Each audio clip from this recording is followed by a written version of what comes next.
esta charla sobre potenciar habilidades comunicacionales. Antes de meternos en la charla y de contarles de qué vamos a hablar, quiero agradecer a Lila Gutiérrez, que es la organizadora de este ciclo de charlas que se llama OpenDC, de la Facultad de Diseño y Comunicación de la Universidad de Palermo. Así que bueno, muchísimas gracias por el espacio y por la posibilidad de poder brindarme este rato para que pueda contarles aquellos temas sobre los que vengo trabajando hace mucho tiempo y que de hecho también de alguna manera trabajo en una asignatura que dicto en la Universidad de Palermo.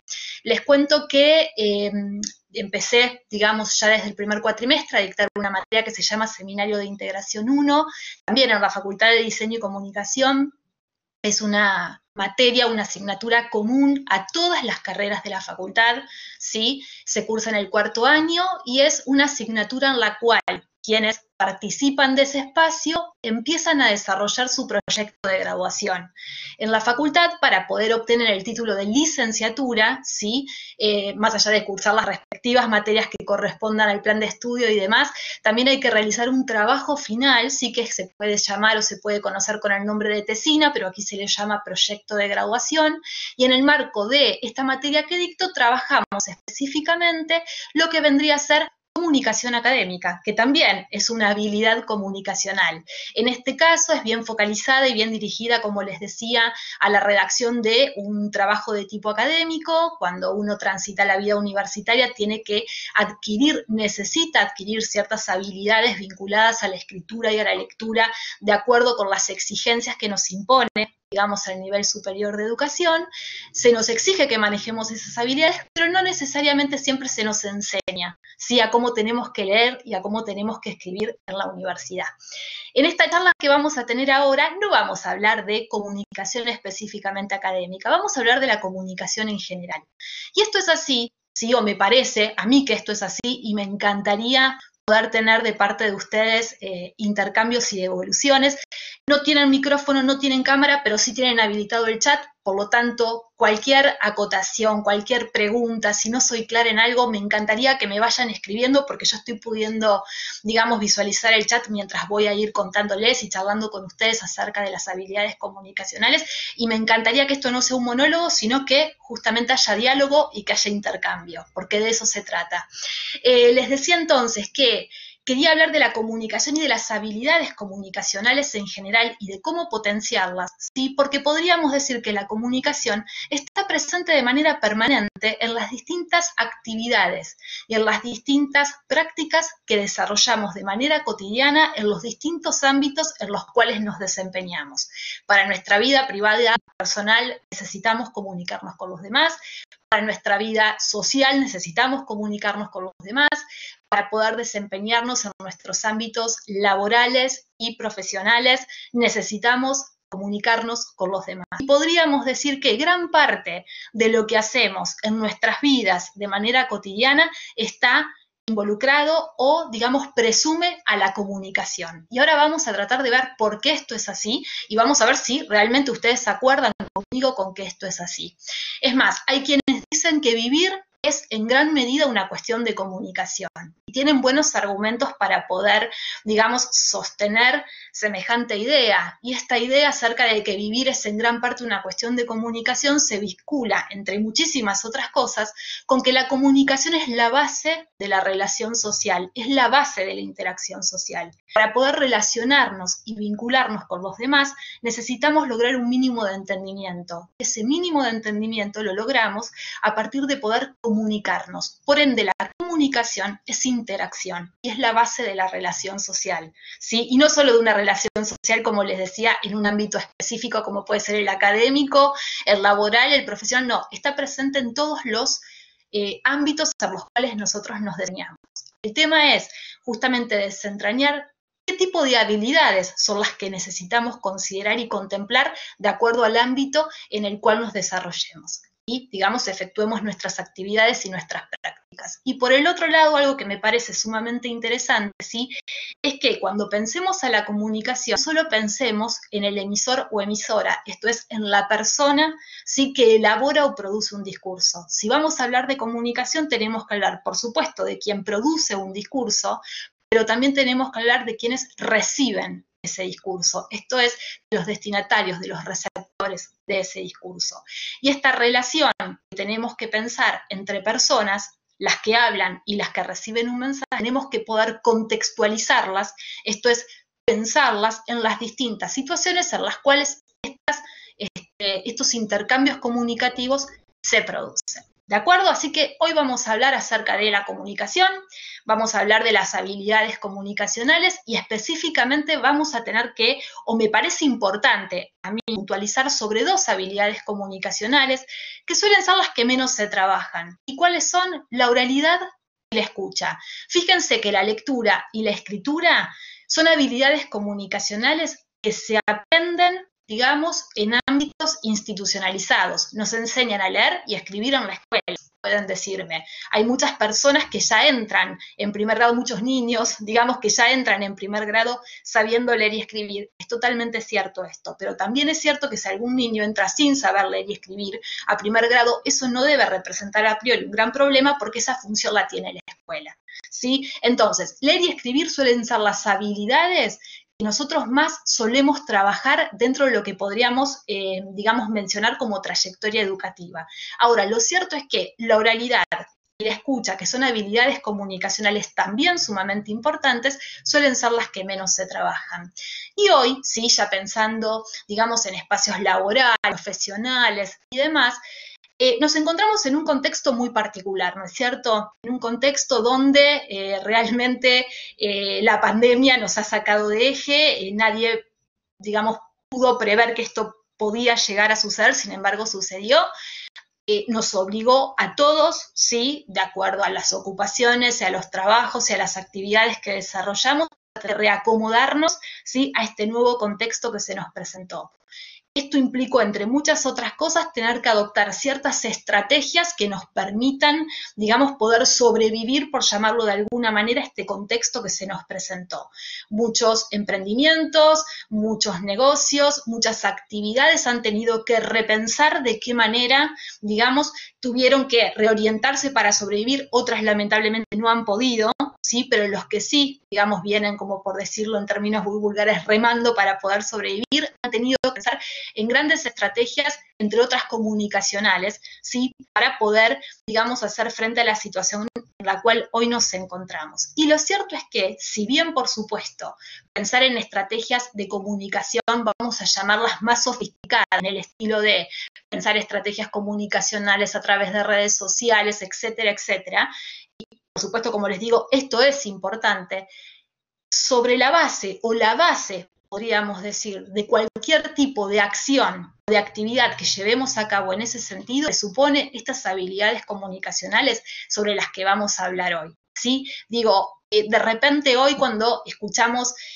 una multiplicidad de charlas y de actividades sobre marketing, comunicación efectiva, comunicación persuasiva, el foco se suele poner mucho en redes sociales o en distintos, digamos, dispositivos o plataformas para tratar de llegar a los públicos específicos a los que apuntamos y queremos llegar con nuestro mensaje, con nuestra propuesta y demás, lo cual por supuesto está bien y es pertinente, pero lo cierto es que por debajo, ¿sí? De esas estrategias y de esas, digamos, actividades que se proponen o acciones de comunicación y de marketing que se proponen, están estas habilidades comunicacionales que no siempre se tienen tan en cuenta o tan presentes. Sí, acá lo pongo obviamente en vínculo con lo que sería el mundo laboral profesional, pero como les decía antes, las habilidades comunicacionales se pueden pensar perfectamente no solo para el ámbito laboral profesional, sino también para otros ámbitos en los cuales nosotros nos desenvolvemos de manera cotidiana.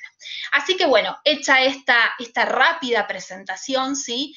Como les decía, vamos a hablar de comunicación, de las habilidades comunicacionales que implican la oralidad por un lado y la escucha por el otro, que me parece que es un aspecto fundamental para abordar, digamos, si vamos a hablar de habilidades comunicacionales. Así que, si no falla la tecnología, quiero presentarles un PowerPoint, ¿sí? Que resume y que me va a permitir, digamos, ser bien digamos, puntual en aquello sobre los que les quiero hablar, digamos, como para no, digamos, irme por las ramas, como se suele decir, y realmente aprovechar este espacio para plantear ciertas cuestiones que me parecen sumamente importantes y que me parece que les pueden brindar a ustedes algún tipo de herramienta, ¿sí?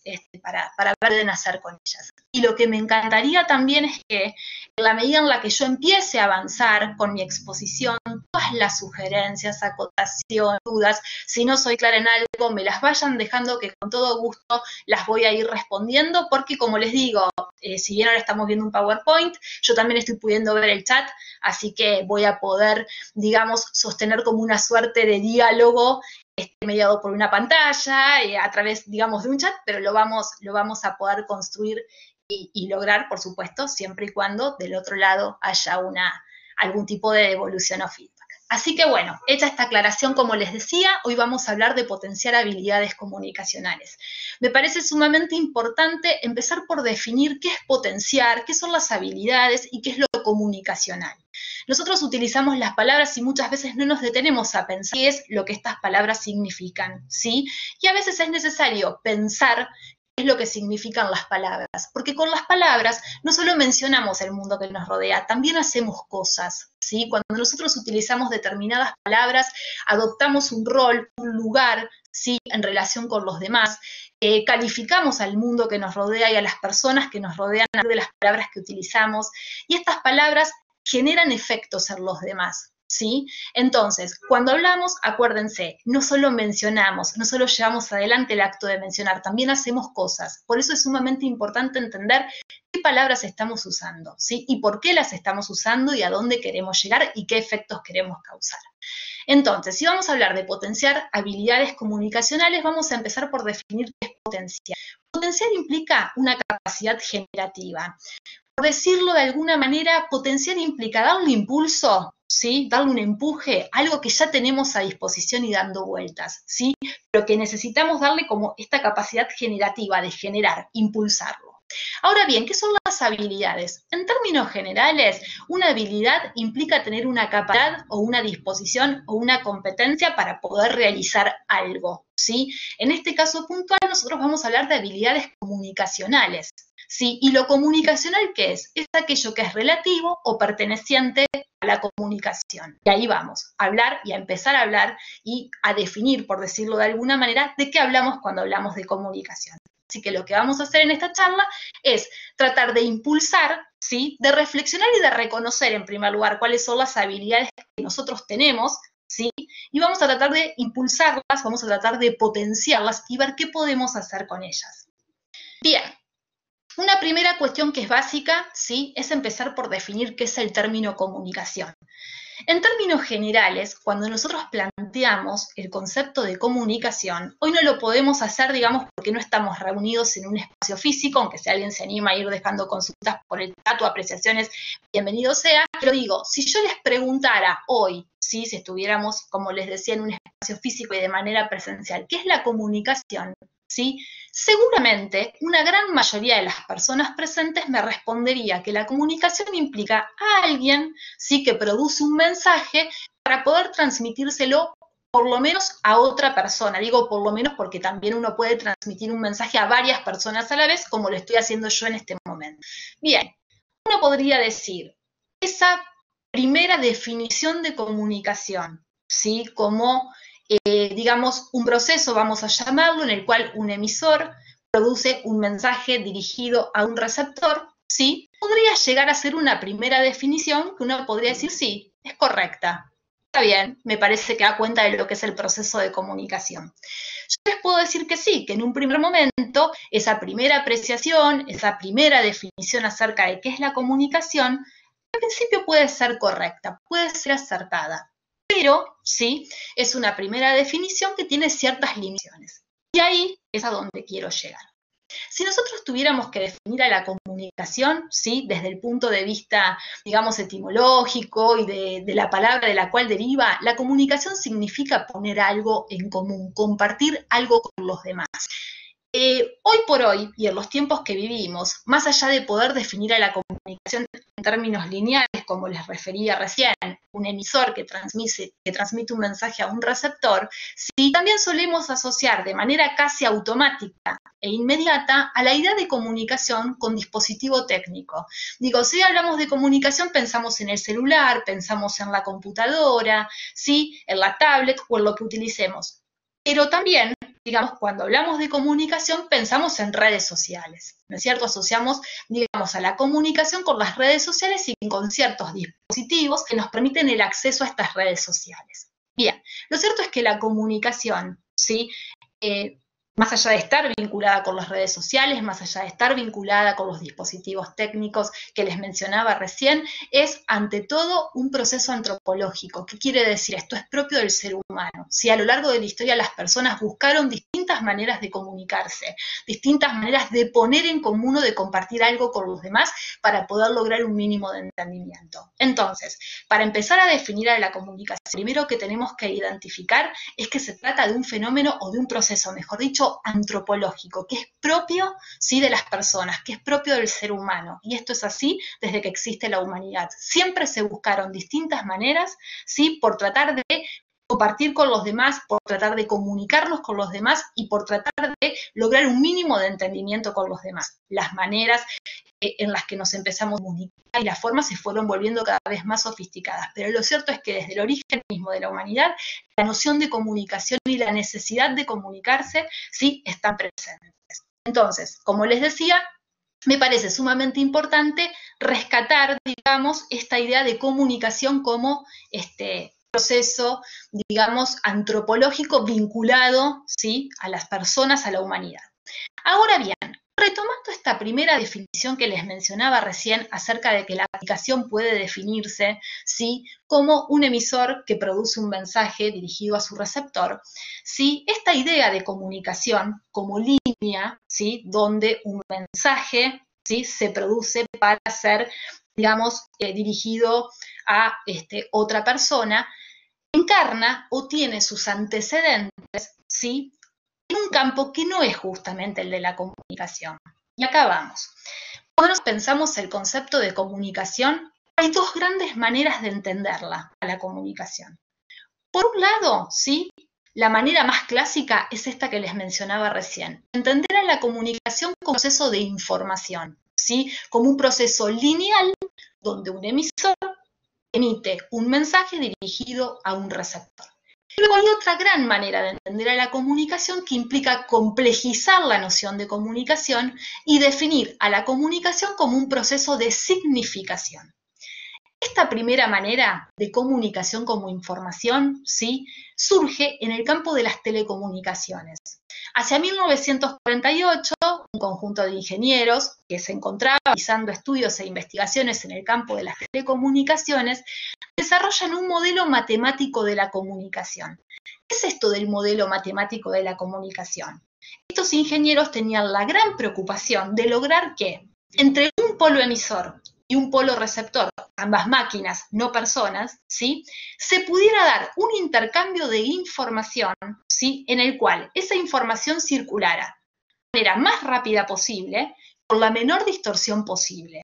Esto es, lo que se buscaba era medir cantidades de información, sí, que se emitían desde una máquina a la otra. Y lo que se buscaba era esto, ¿sí?, volver efectiva, o digamos, sí, volver efectiva la comunicación entre dos polos, digamos, entre los cuales circulaba información. El objetivo era transmitir la mayor cantidad de información posible en el menor tiempo posible, con la menor pérdida o distorsión posible. Por supuesto que estos estudios tienen una importancia fundamental porque, pequeño detalle, nosotros ahora podemos estar manteniendo, digamos, esta charla gracias a esos estudios que empezaron a desarrollarse allá lejos y en el tiempo, ¿sí? Pero digo, este modelo de la comunicación como modelo matemático no surge en el campo de las ciencias sociales o en el campo de las ciencias de la comunicación, ¿sí? Es un modelo que nace en el campo de las telecomunicaciones y por ende está pensando a la comunicación o al intercambio de datos entre máquinas, no entre personas. Entonces, ¿cuál es el riesgo o el problema con el que nos encontramos cuando nosotros intentamos pensar a los procesos humanos, ¿sí?, a partir de modelos que provienen de otros campos que no necesariamente involucran, digamos, a las personas o que están pensando a las relaciones entre personas?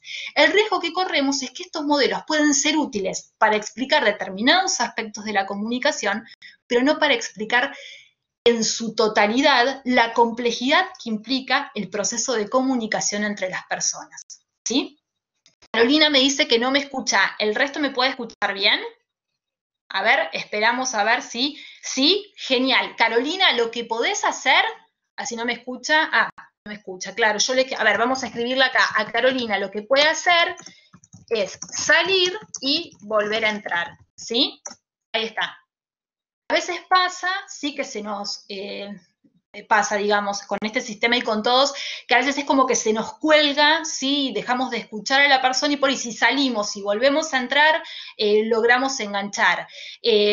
Cualquier cosa, si vemos que esto después les empieza a pasar más seguido y demás, yo puedo intentar apagar mi cámara para ver si eso hace también que funcione mejor, digamos, el sistema para ustedes, pero en principio entiendo que a lo mejor haber sido la conexión de Carolina. Igual ustedes, por supuesto, me van avisando y vamos haciendo los ajustes necesarios. Hablando justamente de la comunicación y del campo de las telecomunicaciones, buenísimo, Carolina, lo mismo que te pasó a vos, digo al resto, pueden salir y volver a entrar, nos pasa siempre. ¿Sí? Y también, como nos recuerdan acá, todos los talleres van a quedar grabados, así que cualquier cosita, cualquier partecita que se puedan perder o lo que fuere, cualquier cosa después la van a poder recuperar en la grabación. Bueno, como les decía entonces, el tema este de la comunicación y el modelo matemático de la comunicación. Si nosotros lo queremos aplicar, ¿sí? Para poder explicar el gran conjunto de intercambios comunicativos que las personas desarrollamos entre sí, ¿sí? Nos encontramos con que sirve para explicar parte de esos intercambios comunicativos, pero no todos. ¿Y por qué les digo que no todos? Por lo siguiente. En primer lugar, este modelo de la comunicación, este modelo matemático de la comunicación, parte de concebir a la comunicación a partir de 3 características. Considera que la comunicación es un proceso lineal. ¿Qué quiere decir esto? Que la comunicación parte desde un polo emisor hasta un polo receptor. ¿Sí? Esta transmisión lineal que va de emisor a receptor ocurre en un determinado contexto. ¿Sí? Para que pueda ocurrir esta comunicación se necesita usar un determinado canal, o sea, un dispositivo técnico, una herramienta que permita sí que el mensaje llegue correctamente a el destinatario de ese mensaje. Y obviamente, para que podamos lograr un mínimo de entendimiento, tenemos que manejar un mínimo código. El código vendría a ser la convención social que une a los actores de la comunicación. En mi caso en particular y en nuestro caso en particular, hoy nosotros tenemos que manejar un código en común para que mínimamente podamos entendernos. ¿Y ese código en común cuál será? ¿Cuál les parece que puede ser? Digamos, ¿qué es lo primero que necesitamos más allá de que Internet, Blackboard y todos los astros se alineen y funcionen bien? Digamos que eso sería el canal. Digo, ¿qué código necesitamos? El idioma, exactamente. Hablar el mismo idioma para empezar. Así es. Necesitamos hablar el mismo idioma. Si yo les diera esta charla en inglés, los que saben inglés podrían entenderme, los que saben más o menos podrían entenderme más o menos, y así, digamos, iría bajando la posibilidad de entendernos. Si les diera la charla en francés, en japonés, ruso o lo que fuere, se nos complicaría cada vez más porque por ahí no son idiomas que sean conocidos o sean manejados, por lo menos en nuestro entorno, por varias personas. Entonces, lo primero que necesitamos es, por supuesto, manejar un mismo código para alcanzar un mínimo de entendimiento. Ahora bien, este tipo de modelos, que prevé justamente que la comunicación es un proceso lineal, parte de considerar que la comunicación es transparente. ¿Qué quiere decir que es transparente? Que no hay posibilidad de malentendido entre emisor y receptor. ¿Y esto qué quiere decir? Que si por alguna razón entre nosotros en este momento se produce alguna interferencia, y bueno, será porque se nos cortó internet o porque, no sé, se nos colgó la compu o porque nos pasó algo que generó un ruido en el canal y que de repente interrumpió la posibilidad de que nosotros mantengamos, ¿sí?, esta posibilidad de interacción y de intercambio. Pero fíjense que acá no hay ningún tipo de malentendido. Acá el problema es externo, se manifiesta como un ruido que lo que hace es afectar al canal. Y al afectar al canal lo que eso genera es que nosotros no podamos, digamos, o tengamos algún tipo de interferencia en el intercambio que estamos teniendo. Ahora bien, ¿cuál es el problema de este modelo? Como les decía, nos sirve para explicar determinados procesos o actos comunicativos, pero no todos. Digo, si yo quiero aplicar este modelo de la comunicación, este modelo matemático de la comunicación, lo puedo usar, por ejemplo, para explicar, bueno, si voy por la calle y estoy manejando y me encuentro con un semáforo, por supuesto, si yo soy la que está manejando y el semáforo está en rojo, el rojo indica que tengo que detenerme, y esto es así hoy y hasta tanto se dictamine lo contrario, pero ya está establecido, digamos, como una ley, como ya estamos acostumbrados a que esto funciona así y a nivel, digamos, generalizado, no solo en un determinado ámbito o sector. ¿Sí? Entonces, ahí sí la comunicación puede pensarse en términos de información en el sentido de transmisión ordenada de datos. El semáforo se pone en rojo, el auto frena, cruza el peatón. El semáforo pasa por el amarillo, nos alerta que en cualquier momento, digamos, vamos a tener que poner primero y salir porque se nos va a encender la luz verde, que implica que el auto avanza y las personas que cruzan tienen que mantenerse en la vereda y no pueden cruzar. Acá sí podemos utilizar este modelo matemático de la comunicación. Pero después tenemos otros tipos de intercambios comunicativos en los cuales este modelo, ¿sí?, no necesariamente puede aplicarse bien. Y este modelo, ¿sí?, digamos, si bien es utilizado este modelo matemático mayoritariamente por las comunicaciones masivas, esto es, cuando hacemos publicidades, cuando difundimos alguna charla o lo que fuere, aplicamos este modelo de comunicación en el cual, digamos, pensamos que la comunicación es un proceso lineal que parte de un emisor a un receptor, que va a llegar correctamente tal cual nosotros lo impartimos, ¿sí? Y que si por algún motivo el receptor no se entera del mensaje que yo difundí, y será porque se le cortó internet y no pudo, digamos, checar sus redes sociales o lo que fuere. Pero convengamos que sí, digamos, nos quedamos con este modelo, nos quedamos con una visión bastante limitada acerca de lo que podemos hacer con la comunicación. Como les digo, es un modelo que si bien yo acá, fíjense que le estoy marcando ciertas limitaciones, es el modelo con el que se suele trabajar en el campo de las comunicaciones masivas. Todo lo que es publicidad, todo lo que es propaganda, trabaja mucho con este tipo de modelos que se llaman modelos de estímulo-respuesta. Se envía un mensaje para generar el efecto deseado en el receptor. Pero guarda, porque acá es donde empieza la cuestión. La comunicación no se puede explicar a partir simplemente de 6 elementos en los cuales el supuesto desentendido o la supuesta interferencia se genera por un ruido en el canal. Y acá es a donde vamos.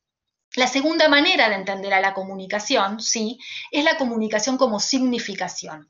¿Qué significa que la comunicación es un proceso de significación?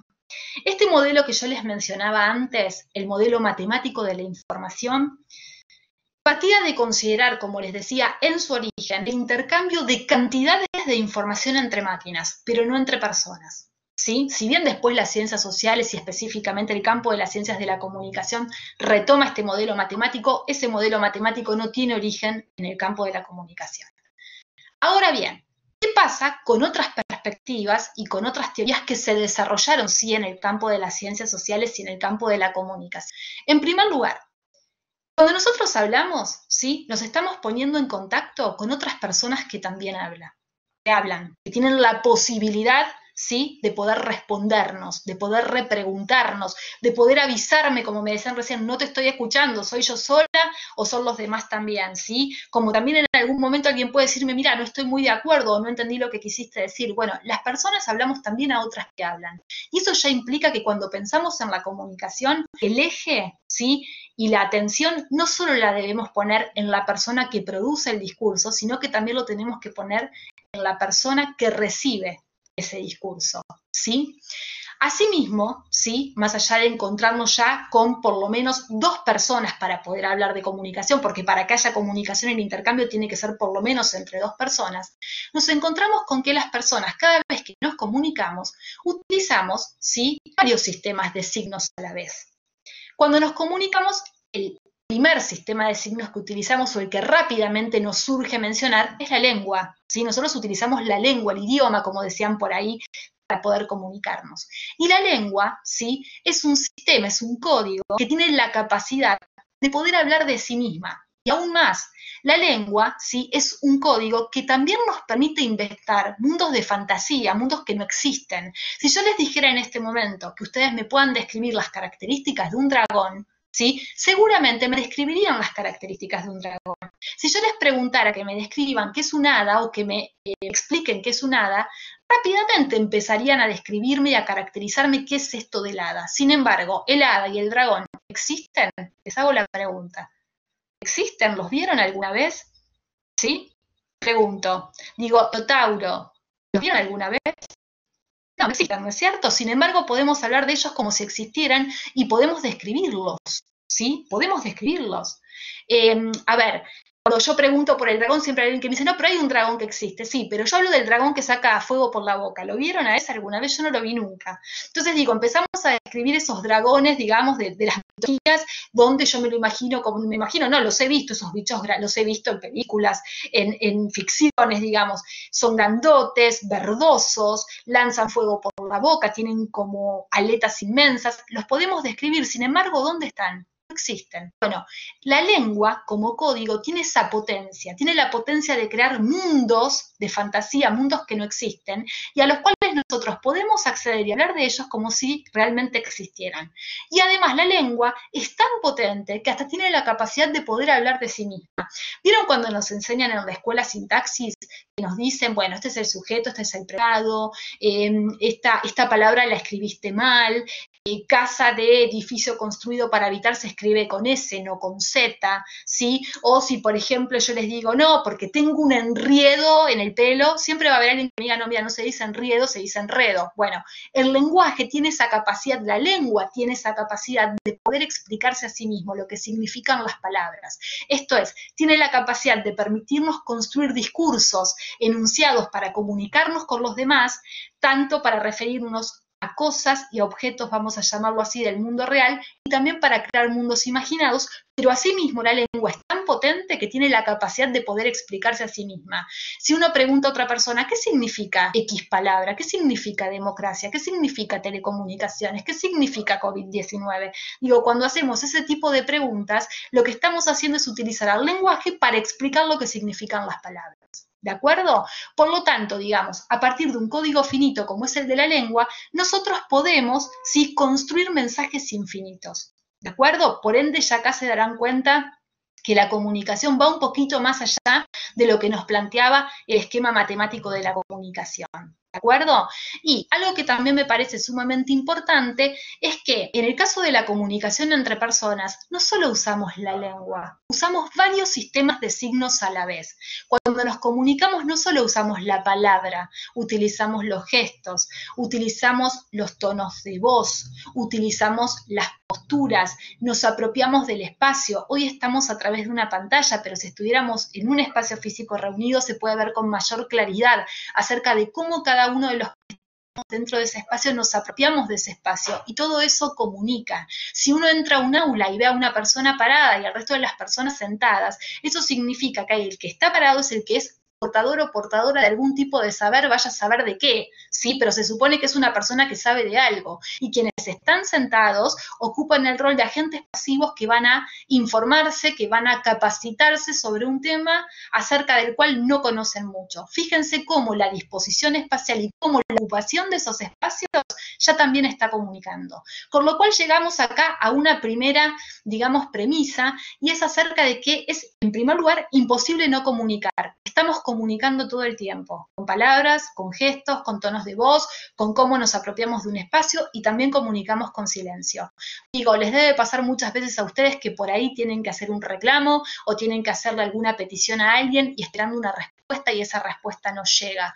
Cuando no nos responden, también eso es una respuesta. ¿Sí? Digamos, si nosotros tenemos que averiguar por qué no nos están respondiendo, si es porque hubo una falla técnica que hizo que la persona a la cual esperamos una respuesta no recibió nuestro mensaje, o también puede pasar, digamos, que esa otra persona no nos está respondiendo porque simplemente no tiene nada para decirnos, por ende va a esquivar la respuesta, o también puede pasar que no le interesa respondernos. ¿Sí? Entonces digo, es imposible no comunicar porque con esa no respuesta también estamos comunicando. Vamos hasta acá y por ende, desde este punto de vista, acá empezamos a pensar a la comunicación ya no como información, ya no como mera transmisión de datos de manera ordenada, sino que la empezamos a pensar como un proceso complejo en el cual intervienen personas, emisores y receptores que hablan entre sí y que tienen que hacer un esfuerzo por producir y por interpretar los mensajes que intercambian entre sí. ¿Sí? Y algo que es sumamente importante desde esta perspectiva es que la comunicación, a diferencia de lo que plantea el modelo matemático que les mencionaba antes, no es lineal, ¿sí? Es un proceso en el cual quien emite un mensaje, ¿sí? Si bien va a tratar de hacerse entender y persigue la intencionalidad de comunicar algo específico, lo cierto es que hasta que su mensaje no circula, no sabe específicamente cómo van a reaccionar del otro lado. Hago una pregunta como para ir cerrando este tema. ¿Nunca les pasó de querer dar un consejo a alguien, ¿sí? Con la mejor intención y de repente esa otra persona reacciona de una manera totalmente contraria a la que nosotros esperábamos? ¿Nunca les pasó eso?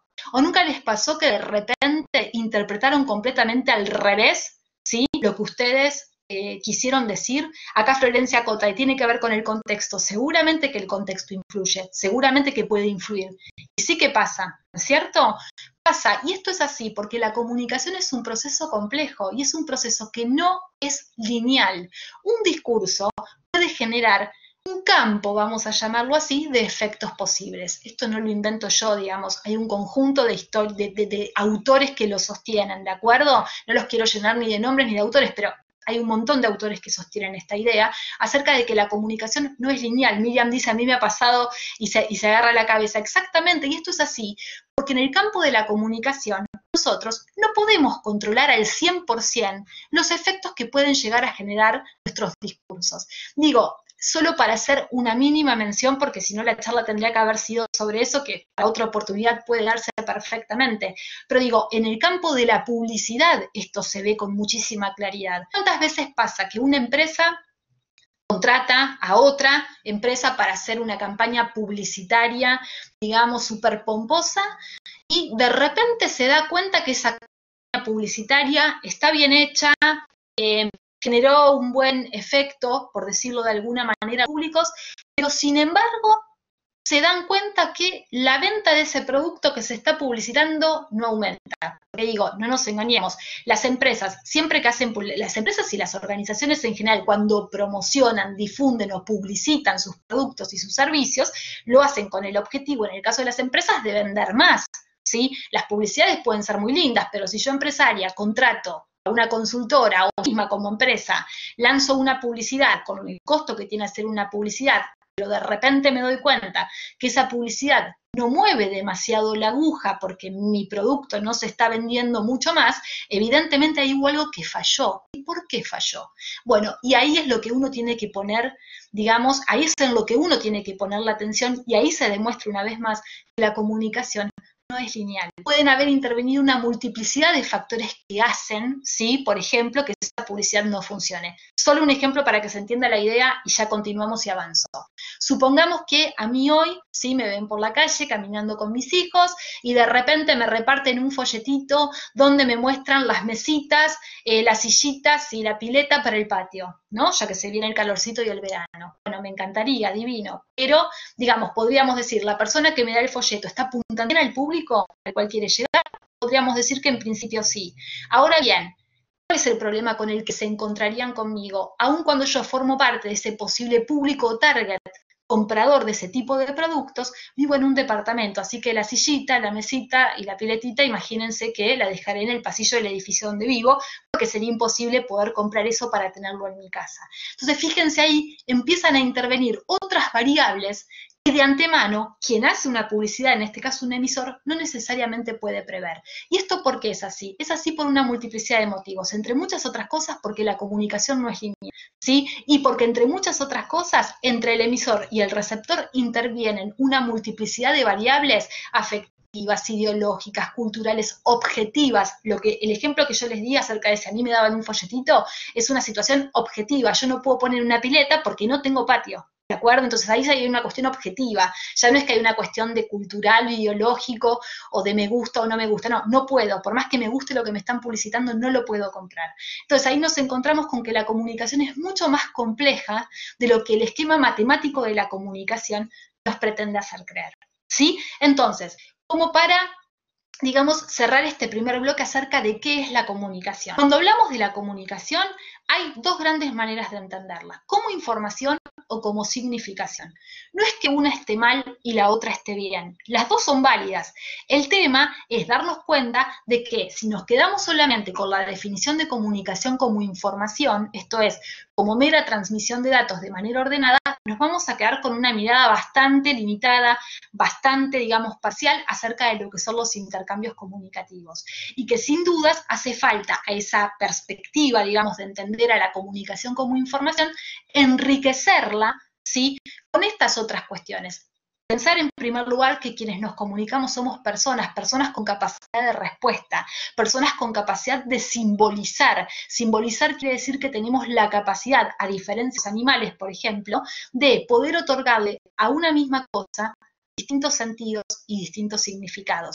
Por solo dar un ejemplo, más allá de quien pueda ser vegano, vegetariano, etcétera, digo, todos podemos convenir en que uno de los rasgos constitutivos y característicos de la cultura argentina es comer asado, ¿sí? Sin embargo, fíjense que en otros contextos y en otras culturas, ¿sí? La vaca es sagrada, acaso India, digo, me resultaría como raro pensarme en la India invitando a la gente a comer asado, de repente quedaría como un poco descolocada, pero con esto tiene que ver la comunicación como significación, en poder dar cuenta de la complejidad, de los contextos, de los aspectos culturales y fundamentalmente de poder entender que la comunicación no es un proceso lineal, ¿sí? Es un proceso en el cual intervienen personas y en el cual, si bien la persona que emite un mensaje trata de generar, ¿sí? O trata de transmitir una determinada idea, una determinada, digamos, perspectiva, lo cierto es que del otro lado no sabe exactamente con qué tipo de respuesta se va a entrar.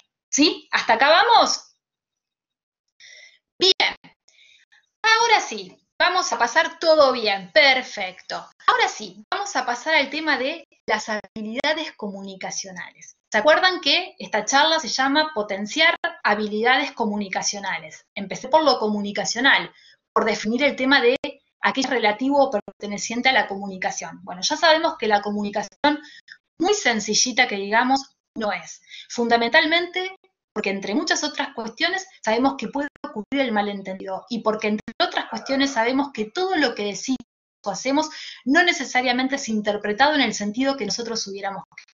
Esto nos ha pasado en nuestra vida personal, en nuestra vida laboral, en nuestro campo profesional, nos pasa de manera permanente. Y díganme si no, como comentario, acerca de cuando nos comunicamos por WhatsApp, por ejemplo, o por otras redes sociales, si no se generan unos malentendidos con los correctores, sí que nos hacen escribir cualquier cosa, sí, donde de repente se entendió un cuarto de lo que quisimos decir y eso genera toda una bola de nieve que después hay que desarmar para poder entender bien qué fue la idea original que se quiso, digamos, transmitir. Bueno, así como pasa muchas veces en WhatsApp, en las redes sociales y demás, digo, pasa en el intercambio cara a cara, en el uno a uno. No necesariamente, digamos, lo que transmitir es lo que del otro lado están entendiendo. Entonces, una vez que ya sí pudimos reconstruir esta idea de que la comunicación es un proceso complejo, vamos a pasar a las habilidades comunicacionales. ¿Se acuerdan que yo les mencionaba que la habilidad es la capacidad o competencia para poder hacer algo? En este caso estamos hablando de habilidades comunicacionales, no estamos hablando de cualquier tipo de... ¿Sí? Estamos hablando de distintas capacidades, de distintas competencias que nosotros tenemos que manejar para poder lograr un mínimo de entendimiento con los demás. Lo que nosotros necesitamos para poder comunicarnos es, antes que nada, por eso yo les decía al comienzo, antes de pensar en las redes sociales y en estrategias, digamos, sofisticadas o adecuadas de comunicación con los públicos o con quien nosotros querramos entrar en contacto, lo que primero tenemos que tener en claro es esto. Las 4 habilidades que nosotros necesitamos para poder comunicarnos son hablar, escuchar, leer y escribir. Son fundamentales, ¿sí? El caso de la escucha, ahora les voy a hacer algunas aclaraciones específicas. Uno la escucha la asocia inmediatamente con el oído. Es cierto, por supuesto, el oído es el órgano del cuerpo humano que tiene la capacidad de recibir sonidos, ¿no es cierto? Y hay un sustrato biológico que se vincula con esta posibilidad de poder recibir sonidos. Ahora, la escucha, ¿sí? Vamos a ver, o voy a intentar justificar, y vamos a ver si ustedes efectivamente creen que esto es así, no solo se realiza con los oídos, ¿sí? Podríamos decir en términos así como muy generales, que la escucha involucra todos los sentidos. Y ahora vamos a ver por qué, ¿sí? Pero bueno, estas son las 4 habilidades: hablar, escuchar, leer y escribir. Como yo les mencionaba antes, leer y escribir son habilidades que suelen trabajarse bastante, digamos, en los espacios institucionalizados. Esto es en la escuela, en los distintos niveles educativos e inclusive en nuestros propios ámbitos laborales. Cuando nosotros trabajamos de manera permanente, estamos leyendo información que circula, que pasa delante nuestro, y también estamos escribiendo o dejando por escrito almacenado, digamos, determinadas informaciones que se consideran relevantes e importantes digamos, para el lugar al cual nosotros, para el lugar al cual nosotros pertenecemos y trabajamos. Lectura y escritura son dos habilidades que, como les decía, son las que más se suelen trabajar, ¿sí? Sin embargo, el habla y la escucha no necesariamente son habilidades que se estén trabajando con la misma fuerza que las otras dos. Como les decía, en el caso de mi trabajo docente aquí en UP, yo trabajo en una materia donde claramente, si ustedes me preguntan, de estas 4 habilidades comunicacionales, ¿cuáles son las que más trabajás? Y en Seminario de Integración 1 trabajamos las habilidades de lectura y de escritura, ¿sí? Porque para poder escribir un proyecto de graduación necesito, en primer lugar, poder leer, ¿sí? Poder tener contenidos, datos, información que me permita darle un sustento teórico al trabajo de investigación y a mi trabajo, digamos, al trabajo con el que voy a terminar mi carrera universitaria. Por ende, tengo que trabajar la habilidad de la lectura. La habilidad de la lectura implica, digamos, un esfuerzo de interpretación, digamos, es una práctica en la cual uno asigna sentidos, ¿sí? A los textos con los cuales, digamos, con los cuales se va topando, por decirlo de alguna manera. La lectura es una práctica, implica una actividad de asignación de sentido en relación a eso que tenemos delante.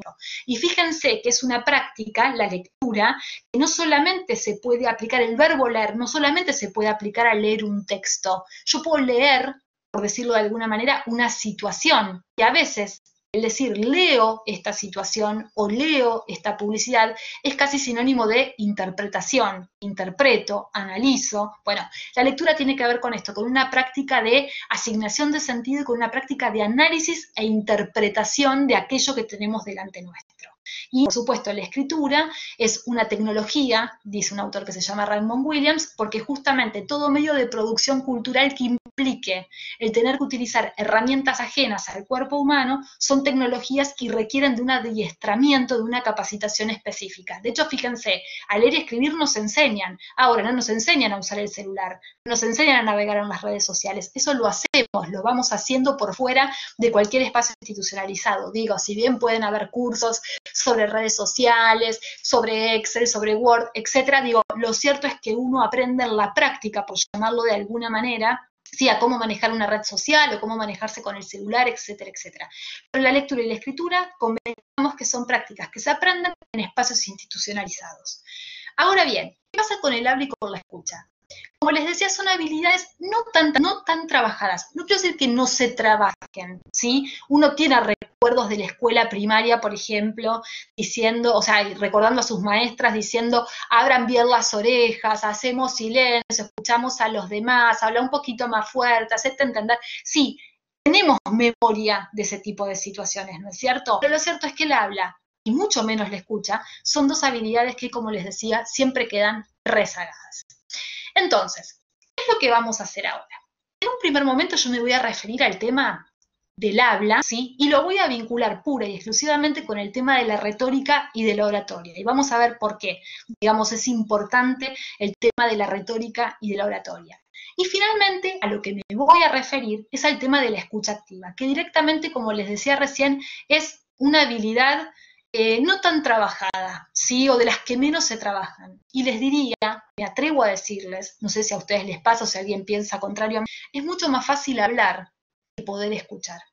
Escuchar implica un esfuerzo tremendo, ¿sí? Digamos, porque escuchar implica, entre muchas otras cosas, tratar de entender lo que la otra persona nos está diciendo. Implica dejar de lado muchas veces prejuicios, ¿sí? E implica fundamentalmente poder asignar un sentido a los sonidos que vamos recibiendo a partir de que nosotros voluntariamente y de manera activa elegimos escuchar a alguien. Por eso es sumamente difícil, ¿sí? Porque implica, digamos, un montón de esfuerzo, vamos a decir, que no siempre hemos trabajado o hemos entrenado. Hablar muchas veces nos resulta mucho más fácil, ¿sí? O sea, estamos como más acostumbrados a trabajar estos aspectos de emitir un mensaje, producir, mandar, ¿sí? Pero no tanto a escuchar. Entonces, el tema del habla, ¿con qué se vincula? El poder hablar, ¿sí? Tiene que ver con la capacidad de poder producir mensajes de acuerdo con un determinado, digamos, idioma, vamos a llamarlo así. Ahora bien, cuando nosotros hablamos, sí, Valentino está levantando la mano, ¿puede ser? ¿O fue sin querer? No sé si fue sin querer o querés escribir algo por el chat, o capaz que fue sin querer. Vos me dirás. Si es una pregunta, bueno, ¿cuánto empezó? Empezamos a las 3, pero si te querés sumar, mira, estamos hablando de la retórica y la oratoria. No te preocupes, mira, queda grabada, nos contaban recién, así que la parte que no escuchaste la vas a poder escuchar después. Y después, si querés, podés, si no andaba, puede pasar, queda grabada, quédense tranquilos que queda grabada la clase, así que la primera parte la pueden escuchar y justo llegan para un bloque que acabo de empezar, que es el de la retórica y la oratoria. ¿Sí? Digo, para retomar y que Valentino y Maite, digamos, no queden, entiendan de qué estoy hablando. Estamos hablando de potenciar habilidades comunicativas, comunicacionales, y específicamente ahora íbamos a hablar de las habilidades comunicacionales, que son 4: leer, escribir, hablar y escuchar. Les decía antes que leer y escribir son las habilidades que más solemos trabajar. El habla, la escucha no necesariamente son las habilidades que más trabajamos. Entonces, ¿qué es lo que hacemos? En el caso del habla, si hablamos justamente de esta habilidad de poder hablar, tenemos que, en primer lugar, definir qué es el habla, por qué voy a hablar de retórica, por qué voy a hablar de oratoria. En primer lugar, hablar implica poder producir mensajes, como les decía recién, de acuerdo a un determinado código, vamos a llamar idioma. Código no es necesariamente sinónimo de idioma y ahora vamos a ver por qué. Pero en un principio lo planteo así. Hablar es tener esa capacidad de poder elaborar mensajes de acuerdo con un determinado grupo. Ahora, cuando nosotros hablamos, ¿sí?, se ponen en juego dos aspectos, ¿sí? No solo lo que decimos, esto es el contenido de lo que estamos diciendo, sino también la forma, la manera en la cual decimos ese contenido que estamos comunicando. ¿Sí? Estos son dos aspectos fundamentales a tener en cuenta. Por supuesto, es fundamental que el contenido, aquello de lo que hablo, el que mi mensaje tenga sentido, ¿sí?, y tenga para ustedes algún tipo de importancia e informatividad, ¿sí?, es sumamente importante eso, pero también es importante la manera en la cual yo comunico esos contenidos. Por ende, cuando nosotros hablamos, tenemos que considerar estos dos aspectos: el qué, el tema, aquello de lo que hablo, y el cómo, la manera en la cual yo comunico esos contenidos. Cuando nosotros nos focalizamos en el cómo, hacemos referencia a la retórica. La retórica tiene que ver con la manera en la cual nosotros comunicamos, ¿sí?, nuestras ideas, la forma. Ahora bien, la retórica se concreta, se lleva a cabo, ¿sí?, a partir de un acto concreto que nosotros realizamos y que podemos definir como oratoria. Y la oratoria, ustedes algo seguramente, alguna noción acerca de lo que es la oratoria de tener, ¿sí?, es el arte de hablar bien frente a los demás. Y básicamente este arte de hablar bien frente a los demás se nutre, necesita a la retórica. Esto es, poder decir, poder comunicar determinado contenido, pero haciéndolo de la mejor manera posible, de acuerdo al público al cual yo me voy a enfrentar. Por ende, acá empezamos a retomar contenidos que estuvimos mencionando antes. Cuando yo me comunico con los demás, en primer lugar tengo que tener en cuenta a quién o a quiénes les voy a hablar. Ahí tengo que contemplar a mis destinatarios. Y por supuesto, tengo que tener en cuenta el contexto, la situación en la cual esto va a ocurrir. Entonces, el poder prever a mis destinatarios y el poder prever la situación y el contexto en la cual va a ocurrir esta situación de comunicación implica pensar justamente en la retórica. En la retórica, sí, como una dimensión, podríamos decir, como un aspecto de mi discurso, que va a tener que ver con cómo yo acomodo ese discurso de acuerdo a las personas con las que voy a hablar, el contexto en el cual lo voy a hacer. ¿Sí? Digo, no es lo mismo hablar con mi jefe que hablar con una amiga o con mi hija o con una compañera de trabajo. Las formas, las maneras en las cuales yo me voy a dirigir a estas personas va a variar y va a variar sensiblemente. ¿Sí? ¿Por qué? Porque la relación que tenemos no es la misma, ¿sí? Con alguien que está por encima mío hay una relación jerárquica que va a estar determinando el tipo de comunicación que yo establezca con esa persona. En cambio, con un par, compañero de trabajo, o con un hijo, amiga, o con quien fuere, digamos, pero por fuera de esa relación jerárquica, la relación lógicamente va a ser otra. Y el contexto va a permitir que yo utilice determinadas formas y no otras. Entonces, la oratoria, que es este arte de hablar bien en público, ¿sí?, podríamos decir que persigue, o mejor dicho, que utiliza la retórica, por supuesto, y que la finalidad de la oratoria, ¿cuál es? La finalidad de la oratoria es persuadir. ¿Y persuadir qué implica? Implica conmover y convencer. Todos estos conceptos que yo les estoy mencionando ya están presentes en un filósofo muy conocido que se llama, digamos, Aristóteles, lo tienen que al menos haber escuchado nombrar alguna vez en sus vidas, y Aristóteles decía que la comunicación era persuasión. Y básicamente, ¿qué es lo que implica la persuasión? La persuasión implica este doble plano, conmover y convencer. Cuando yo tengo que hablar frente a los demás y quiero presentar una idea, ¿sí? Y quiero que los demás, digamos, de alguna manera se sientan persuadidos, ¿sí? Por eso que yo estoy diciendo, lo que voy a buscar es, por un lado, apuntar a la razón y por otro lado, apuntar a lo que se llama el alma. Vamos hasta acá, me van escuchando bien, ¿no? Porque recién escuché como un eco, no sé si me pasó solo a mí o le pasó también a ustedes, espero que me puedan estar escuchando bien. Les decía entonces, cuando nosotros tenemos que hablar frente a los demás y tenemos que convencer a los demás de algo, ¿sí? Lo que hacemos es esto, dirigirnos por un lado a la razón y por el otro lado a los sentimientos, ¿sí? Al alma. Cuando uno se dirige a la razón, lo que busca es convencer. Y uno convence dando, ¿sí? Información concreta, datos concretos, que le den a mi discurso un sustento, ¿sí? En el cual apoyarse y en el cual decir mi discurso es válido porque me apoyo en esta información objetiva. Esa información objetiva, ¿sí? Apunta a convencer y apunta a la razón. Ahora, más allá de persuadir, a partir de convencer, lo que voy a buscar es conmover. Y cuando uno conmueve, lo que hace es apelar a los sentimientos o apelar al alma, decía Aristóteles, para tratar de generar en mi auditorio o en mi público algún tipo de emoción que haga, ¿sí? Que esa persona, que esas personas, ¿sí? Empiecen a, por decirlo de alguna manera, acercarse a esa idea que yo les estoy queriendo transmitir. ¿Hasta acá vamos? ¿Me pueden escuchar todos bien o me quedé hablando sola? A ver, espero alguna respuesta por el chat, a ver si me están pudiendo escuchar. Perfecto, se entiende perfecto y me están escuchando. Buenísimo. Esto se llama, miren, esto que yo estoy haciendo de preguntarles, se llama función fática. La función fática es buscar chequear el contacto entre, justamente, con las personas a las que uno se está dirigiendo. Como no estamos de manera presencial y como tampoco puedo ver las caras, o sea, ir chequeando de alguna manera que no me quedé hablando sola, que no me quedé haciendo un monólogo. Entonces, buenísimo, ya sé que me siguen escuchando. Entonces les decía, cuando nosotros nos comunicamos con los demás, lo que buscamos es esto, conmover y convencer. Y, si volvemos para atrás, yo les dije que la oratoria era un arte.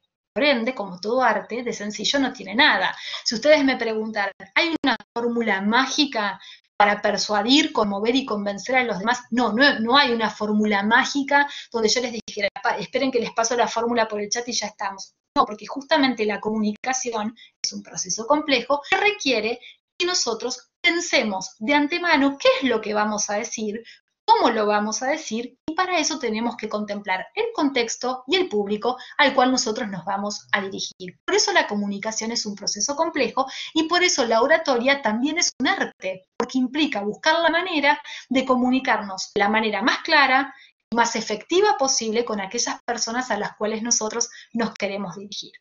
Entonces, la oratoria, la retórica, se vinculan con la comunicación persuasiva, ¿sí? Cuando nosotros hablamos de comunicación persuasiva, estamos haciendo referencia a un proceso que lo que va es generar un entendimiento unificado. ¿A qué voy con esto? Si bien sabemos que la comunicación es compleja, que nosotros no podemos prever del todo los efectos que vamos a lograr en nuestros interlocutores, lo que sí es cierto es que vamos a tratar siempre de buscar el mayor entendimiento posible. Digo, quienes están participando y que les vuelvo a agradecer muchísimo que se hayan sumado, digo, cuando termine esta charla, a ver, cada uno va a tener una versión de todo esto que estamos, digamos, que les estoy planteando y que les estoy contando. Pero cuando termine la charla, espero que al menos si les preguntaran en qué charla te metiste, ustedes puedan decir, bueno, me metí en una charla sobre comunicación, ¿no?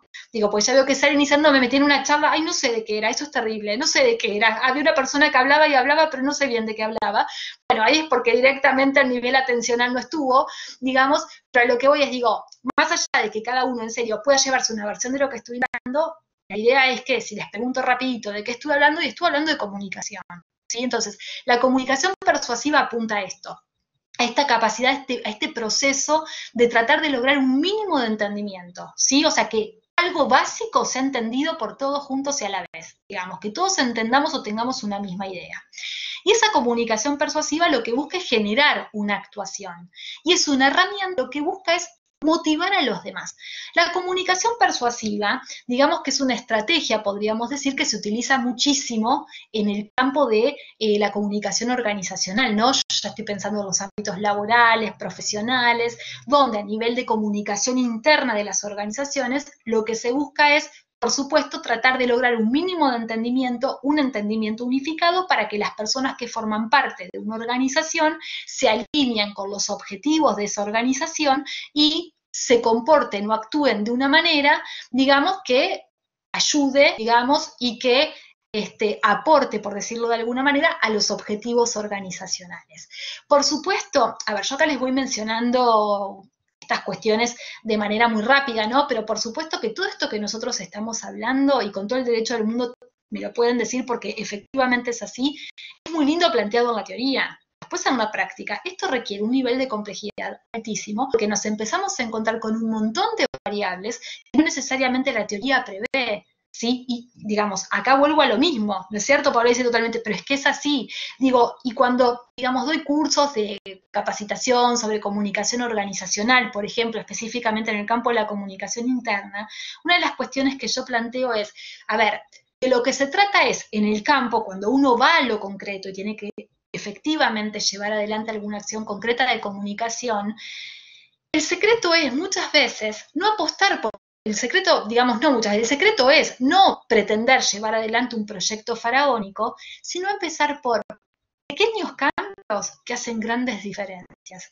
Miren, esto es algo que menciono ahora, pero que lógicamente después lo voy a retomar.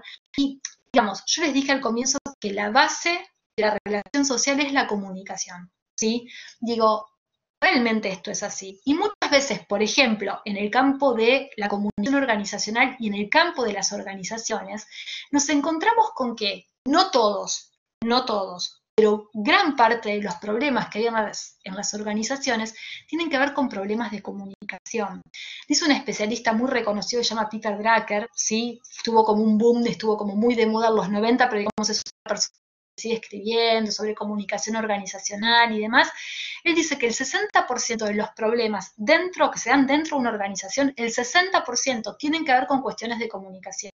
Por supuesto, no puedo ser tan reduccionista, insisto con esto, decirles que dentro de una organización todo se reduce a una cuestión de comunicación y el problema fue de comunicación. No, a ver, después de la experiencia que estamos teniendo este año con este contexto de pandemia y demás, sabemos que muchos rubros, muchas organizaciones no les ha resultado fácil, digamos, reorientarse, reinventarse, y no fue una cuestión de comunicación, fue una cuestión mucho más profunda y mucho más compleja y grave. Pero a ver, lo que sí es cierto es que gran parte de los problemas que hay en las organizaciones son problemas de comunicación. Digo, a veces nosotros tenemos o nos encontramos con ciertas organizaciones en las cuales, por ejemplo, las personas que forman parte de ella se encuentran con que están repitiendo tareas, o sea, dos personas se encuentran haciendo de manera superpuesta la misma tarea. Esto suele pasar mucho en los organismos públicos. Bien, perfecto. ¿Qué es lo que hacemos frente a una situación así? ¿Qué plan de comunicación deberíamos implementar? O más que un plan, ¿qué acción de comunicación deberíamos implementar? En primer lugar, los que forman parte de esa oficina y fundamentalmente quien coordina una oficina con esas características tiene que sentarse a conversar, subrayo, a conversar, ¿sí? La reorganización de las tareas del área. ¿Para qué? Para que las personas no estén haciendo las dos lo mismo, al fin y al cabo, digamos, que en otras tareas sin hacer, y digamos, eso genere también un malestar, porque si yo trabajo no es productivo, que yo hago no es reconocido, así mismo me estoy esforzando, evidentemente hay algo que está funcionando mal. Entonces, fíjense que muchas veces, sentándonos a conversar, podemos empezar a resolver problemas que son, digamos, mucho más profundos, que involucran una cantidad de variables, digamos, mucho más complejas, como por ejemplo la cultura organizacional, pero lo cierto es que la base de todo es empezar por pequeños cambios que pueden hacer grandes diferencias. ¿De acuerdo? Entonces, acá que estamos hablando de la oratoria, de cómo persuadir, de cómo convencer, de cómo conmover, son pautas, son formas posibles en las cuales nosotros podemos adecuar nuestros discursos para tratar de ser claros y persuasivos. No hay una fórmula mágica. Eso, por supuesto, tiene que poder adecuarse, desde luego, al contexto y a las personas con las cuales nos estemos nosotros comunicando y relacionando. Cuando nosotros, yo les decía, tratamos de persuadir a los demás, buscamos convencer y buscamos conmover. Para esto, para poder convencer y para poder conmover, nosotros tenemos que argumentar, ¿sí? Digo, la argumentación también implica esfuerzo y también me atrevo a decir que es un arte, argumentar. ¿Por qué es un arte? Porque es complejo realmente pensar en argumentos sólidos y serios que nos permitan sostener aquello que nosotros estamos o defendiendo o atacando, ¿sí? Porque muchas veces puede ser que uno pueda dar y transmitir una idea justamente con la que no está de acuerdo, ¿sí? Y que quiere atacar, pero tiene que dar razones acerca de por qué, digamos, no está de acuerdo con esa idea que quiere transmitir. Fíjense y piénsenlo en sus vidas, digamos, personales, laborales, profesionales, etc. Nos encontramos muchas veces reproduciendo afirmaciones o haciendo afirmaciones o apreciaciones que si nos preguntan el por qué las decimos, siempre tenemos argumentos. A veces es pienso esto porque sí, digamos, ¿no? Pero si empezamos a realmente pensar cuáles son los fundamentos y los argumentos que nos hacen a nosotros sostener determinada idea, no siempre los tenemos tan en claro. La argumentación es fundamental porque es aquello, digamos, que nos permiten contar con razones que dan sustento a esa idea que nosotros queremos sostener, como les decía, o esa idea por la cual no estamos de acuerdo, ¿sí? Sí, Nicolás, se va a compartir la grabación del curso, ahí lo vi por el chat, quédate tranquilo que más arriba, ahora después te volvemos a copiar el link porque va a estar en YouTube, la primera parte de la charla, si no la pudiste ver, ahí te lo mandaron, va a estar, quédate tranquilo que vas a poder recuperar esa primera parte si no la viste, ¿sí? Así que, bueno, continuaba con esto del argumento. El argumento significa dar razones, ¿sí? Y el tema de los argumentos es que no los aplicamos en cualquier circunstancia o en cualquier situación. Lo aplicamos al argumento frente a temas que son denominados problemáticos, que dan lugares a la polémica, ¿sí? Y la argumentación realmente implica a una persona que da a conocer, a difundir una idea, ¿sí? Y que obviamente quiere reforzar y quiere inducir a los demás a que apoyen esa idea que, digamos, en este caso yo como emisora quiero transmitir, ¿sí? Supongamos que yo los quisiera convencer de algo. Bueno, si yo los quiero convencer de algo, de lo que fuere, tengo que enumerar razones, dar razones, ¿sí? Para tratar de que ustedes efectivamente concuerden, si no en su totalidad, en gran parte con lo que yo estoy diciendo. Y acá hago una aclaración que me parece sumamente importante. Cuando hablamos de la oratoria y cuando hablamos de la argumentación, no estamos hablando de manipulación y tampoco estamos hablando de engaño, ¿sí? Esto lo traigo a colación porque en algún momento, con algunos otros estudiantes, en otro contexto y en otro curso y demás, salió esta cuestión, ¿no? Bueno, ¿dónde está el límite entre persuadir y manipular? El límite está, Digo, persuadir es convencer a los demás a hacer, convencer y conmover, como les decía, acerca de una idea que yo tengo. Y esa idea yo la tengo que poder fundamentar. Y lo que es importante, y ahora después lo vamos a ver cuando lleguemos a la parte de comunicación no verbal, lo importante no es solo lo que digo y argumento, sino también lo que hago. Los hechos hablan también. Entonces digo, se trata de convencer a los demás sobre la base de una convicción, ¿sí? Pero de una convicción que implique sensatez por parte de quien transmite una idea. La manipulación o el engaño es otra cosa. Manipular significa directamente tergiversar una información, decirles algo que es mentira, ¿sí? O sea, manipular es si yo les hubiera cuando presentaba, por ejemplo, esta charla de potenciar habilidades comunicacionales, mentira hubiera sido si yo hubiera puesto este curso te va a dar la fórmula mágica para que puedas comunicarte siempre de manera exitosa. Estoy diciendo cualquier cosa. O sea, acá estamos pensando las habilidades comunicacionales, ver cómo las podemos potenciar y ver realmente qué tipo de comunicación persuasiva podemos lograr. Pero no hay una fórmula mágica. ¿Se entiende? Como les mencionaba recién, entonces la manipulación tiene que ver con esto, con la deformación y con el engaño. Acá no estamos hablando de eso, acá estamos hablando de otra cosa, de la capacidad de poder persuadir a partir de la convicción y fundamentalmente a partir de poder dar argumentos, y argumentos que se sostengan no solo por lo que decimos, insisto con esto, sino también por lo que hacemos, porque como vamos a ver de manera inmediata, no solo comunicamos con las palabras, también comunicamos con nuestras acciones, con nuestros gestos, etcétera, etcétera. ¿Sí? Y algo que no me quiero olvidar de decir de la argumentación que me parece importante, la argumentación también implica, para que ocurra, un contexto apropiado. ¿Qué implica esto? como les decía recién, que haya alguien que quiere convencer a los demás sobre alguna idea, pero lo cierto es que esa persona que quiere convencer a los demás sobre una determinada idea, ¿sí? Tiene que contar con cierto grado de legitimidad. ¿Se entiende? Tiene que ser una persona que, por más que por ahí a mí personalmente no me guste mucho, diga, bueno, pero es una persona que de este tema sabe, es reconocida, tiene como legitimidad para poder difundir una idea sobre este tema acerca del cual va a hablar. ¿Se entiende? Digo, si de repente ustedes me ponen a hablar a mí de, a ver, ¿qué les puedo decir? De matemática, de ingeniería o de economía, y no, la verdad que legitimidad no tengo porque no sé esos temas, o sea, una cosa es hablar por fuera, digamos, de un espacio, de una charla, digamos, sobre economía o esas cuestiones, pero otra cosa es decir, ay, voy a dar una charla sobre economía, no tengo legitimidad para hacerlo, ¿sí? Entonces digo, es importante que en una situación de argumentación tengamos o contemos con cierta legitimidad para poder dar, digamos, nuestras razones y argumentos sobre aquello que queremos comunicar. Ahora bien, podemos argumentar? Porque esta es una de las cuestiones que se nos presentan siempre. ¿Cómo damos un argumento? ¿Cómo lo organizamos? ¿Sí? A ver, el tipo de argumento que nosotros demos, ¿sí? Va a depender del tema del cual estemos hablando. Y en términos generales, hay tres grandes tipos de argumentos que nosotros damos cuando queremos defender una idea.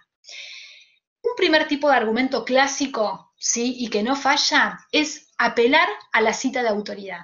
Si yo les dijera en este momento, bien, nosotros hoy para salir a la calle tenemos que usar barbijo, ¿sí?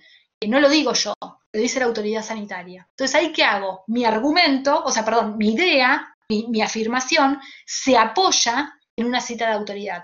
Si el Ministerio de Salud dice que hay que salir con barbijo, hay que salir con barbijo, es la autoridad sanitaria, es la voz autorizada para poder definir qué es lo que podemos hacer en este contexto de pandemia y qué no, qué es lo más recomendable hacer. Perfecto. ¿Ahí qué utilizo? Utilizo una cita de autoridad.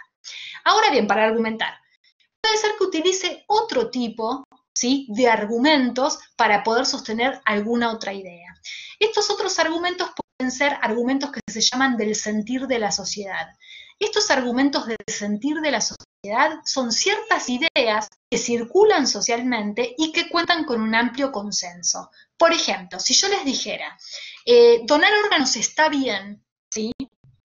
Calculo que, más allá de que alguien pueda decirme, ay, a mí es un tema que me da miedo, que no me gusta pensarlo, porque implica pensar en la muerte, lo cual es cierto y demás, pero convengamos que sabemos que a nivel social, ¿sí?, esto que yo les acabo de decir cuenta con un consenso, digamos, más allá del aval científico que pueda tener esto, más allá de los estudios que haya al respecto y demás, digo, socialmente es una idea que cuenta con consenso y es una idea, si se quiere, que se asocia a cuestiones, a valores positivos, vamos a llamarlo así.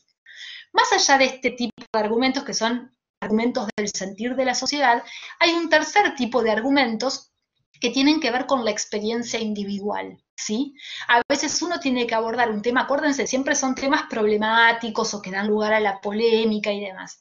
Bueno, cuando uno se encuentra, ¿sí?, con este tipo de temas polémicos, se apela o se suele apelar mucho, digamos, a los argumentos a partir de la experiencia individual. En este contexto de pandemia, muchas personas, digamos, que tienen, que son conocidas, que son figuras públicas y demás, y que se han contagiado, digamos, de COVID-19, han salido, muchas de ellas, a decir públicamente, cuídense, esta enfermedad no es joda, y empiezan a detallar por qué y a dar argumentos. A mí me pasó, yo me contagié. Bueno, ahí tienen un ejemplo de argumentación a partir de la experiencia individual. Cuando nosotros argumentamos, puede haber más formas y más estrategias, pero estas tres son básicas: citas de autoridad, argumentos del sentir de la sociedad y argumentos que se generan a partir de la experiencia propia. Ahora bien, ¿cómo estructuramos un discurso argumentativo? A ver, hay una manera básica de elaborar un discurso argumentativo que es el de introducción, desarrollo, final. No hay vuelta. Esa estructura clásica suele no fallar nunca. Presento el tema, lo desarrollo, doy los argumentos y llego a una conclusión. Ahora bien, lo cierto es que hay dos grandes maneras de organizar la estructura de un discurso argumentativo. ¿Y cuáles son las dos grandes maneras? Un tipo de organización o una forma posible, ahora después les voy a dar un ejemplo, para que esto no quede mencionado en el aire, vamos a ver, son dos ejemplos cortitos. Cuando yo organizo de una manera deductiva, un texto, lo que hago es ordenarlo de lo general a lo particular. Quiero decir con esto, presento al inicio, por ejemplo, yo tengo que dar una charla sobre determinado tema, presento la idea que voy a defender en la introducción, brindo los argumentos, ¿sí? Y llego a una conclusión. ¿Cuál es la ventaja de organizar, por ejemplo, un discurso argumentativo en este sentido? Presentar la idea, dar los argumentos y llegar a una conclusión.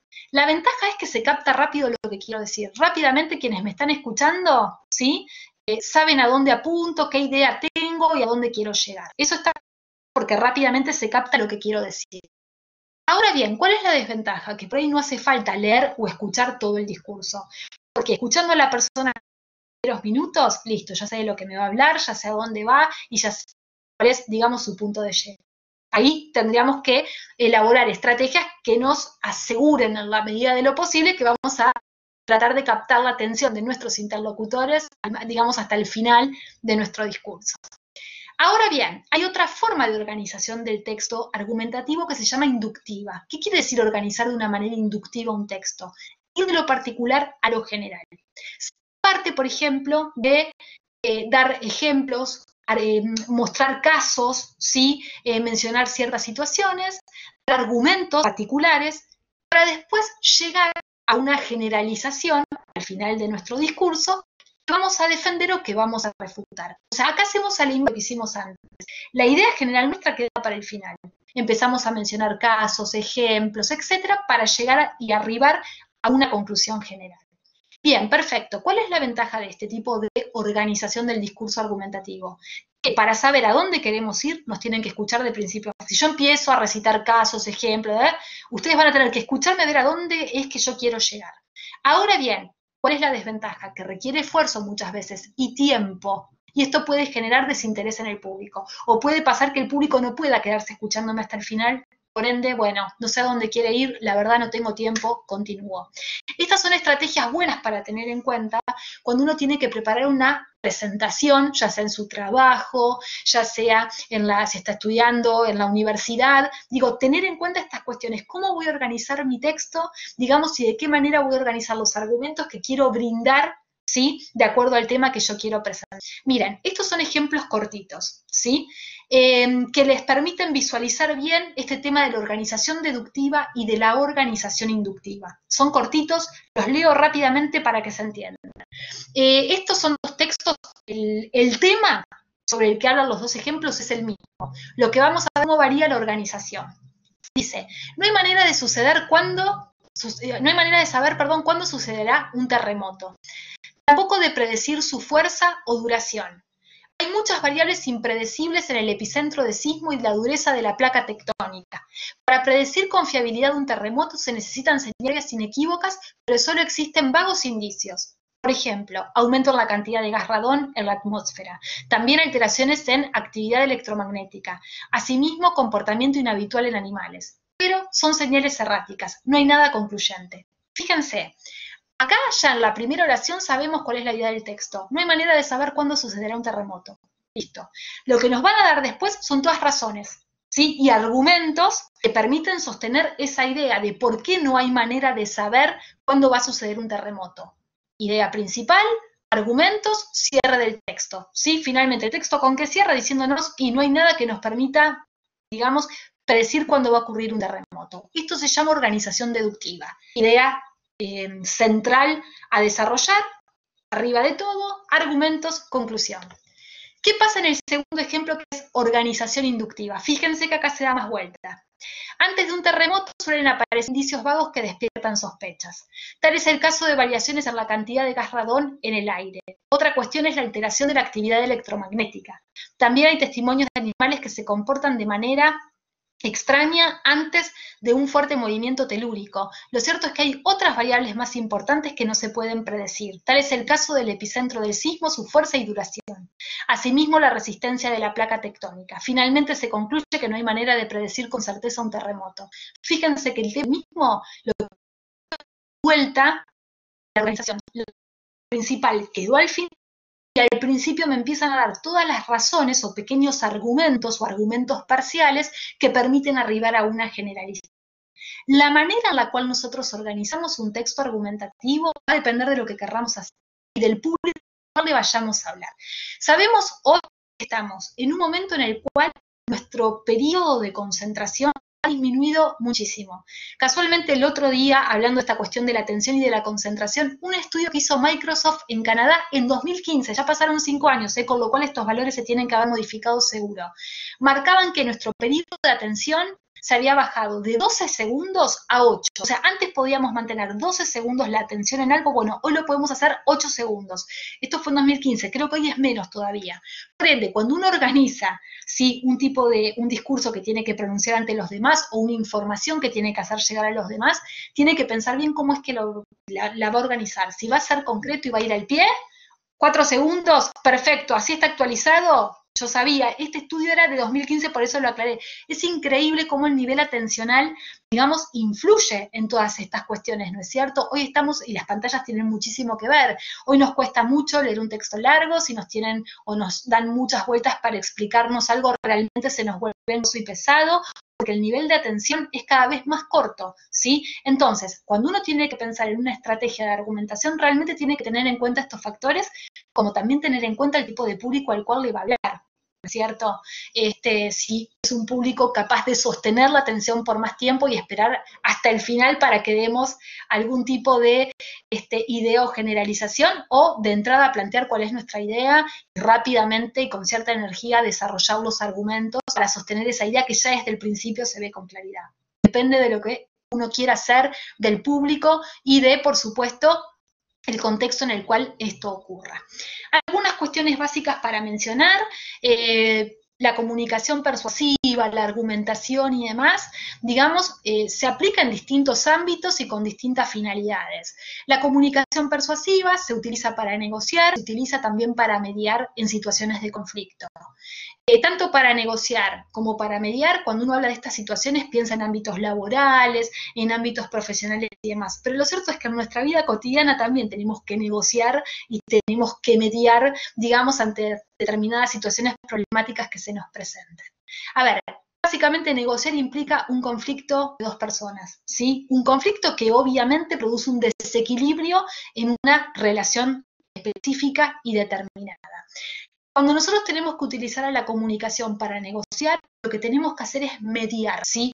Y mediar, esto es discutible, pero bueno, esta es la definición, implica un proceso, a priori dicen, en el cual no hay presiones. ¿Qué quiere decir que si uno se sienta a negociar y a mediar no hay presiones? Implica que uno va y se sienta a negociar y a mediar de manera voluntaria, de manera, digamos, de manera voluntaria uno elige ir a negociar o a mediar.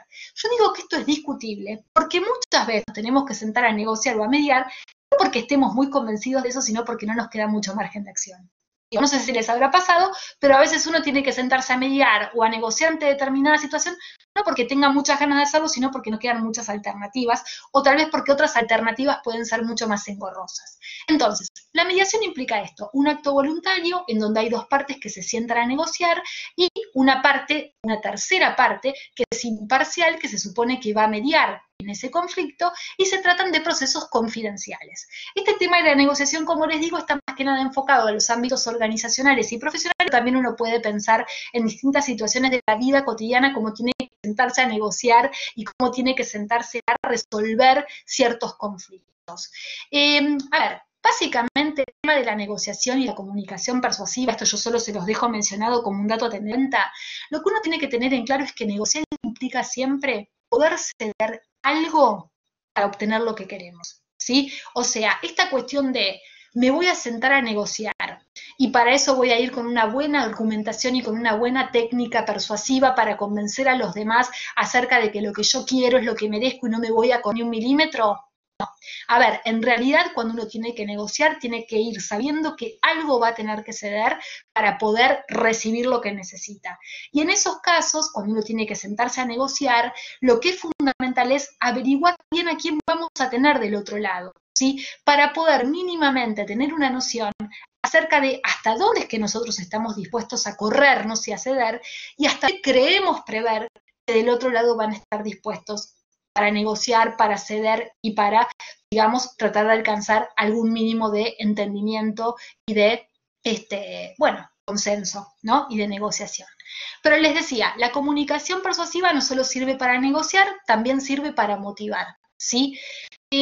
Cuando uno tiene que motivar a los demás, la comunicación persuasiva también es una herramienta útil. Digo, cuando uno piensa en clientes, cuando uno piensa en equipos de trabajo, entre otras posibilidades, cuando uno piensa en familiares a los que necesita motivar, ¿sí? Porque los quiere y los ve decaídos o lo que fuere.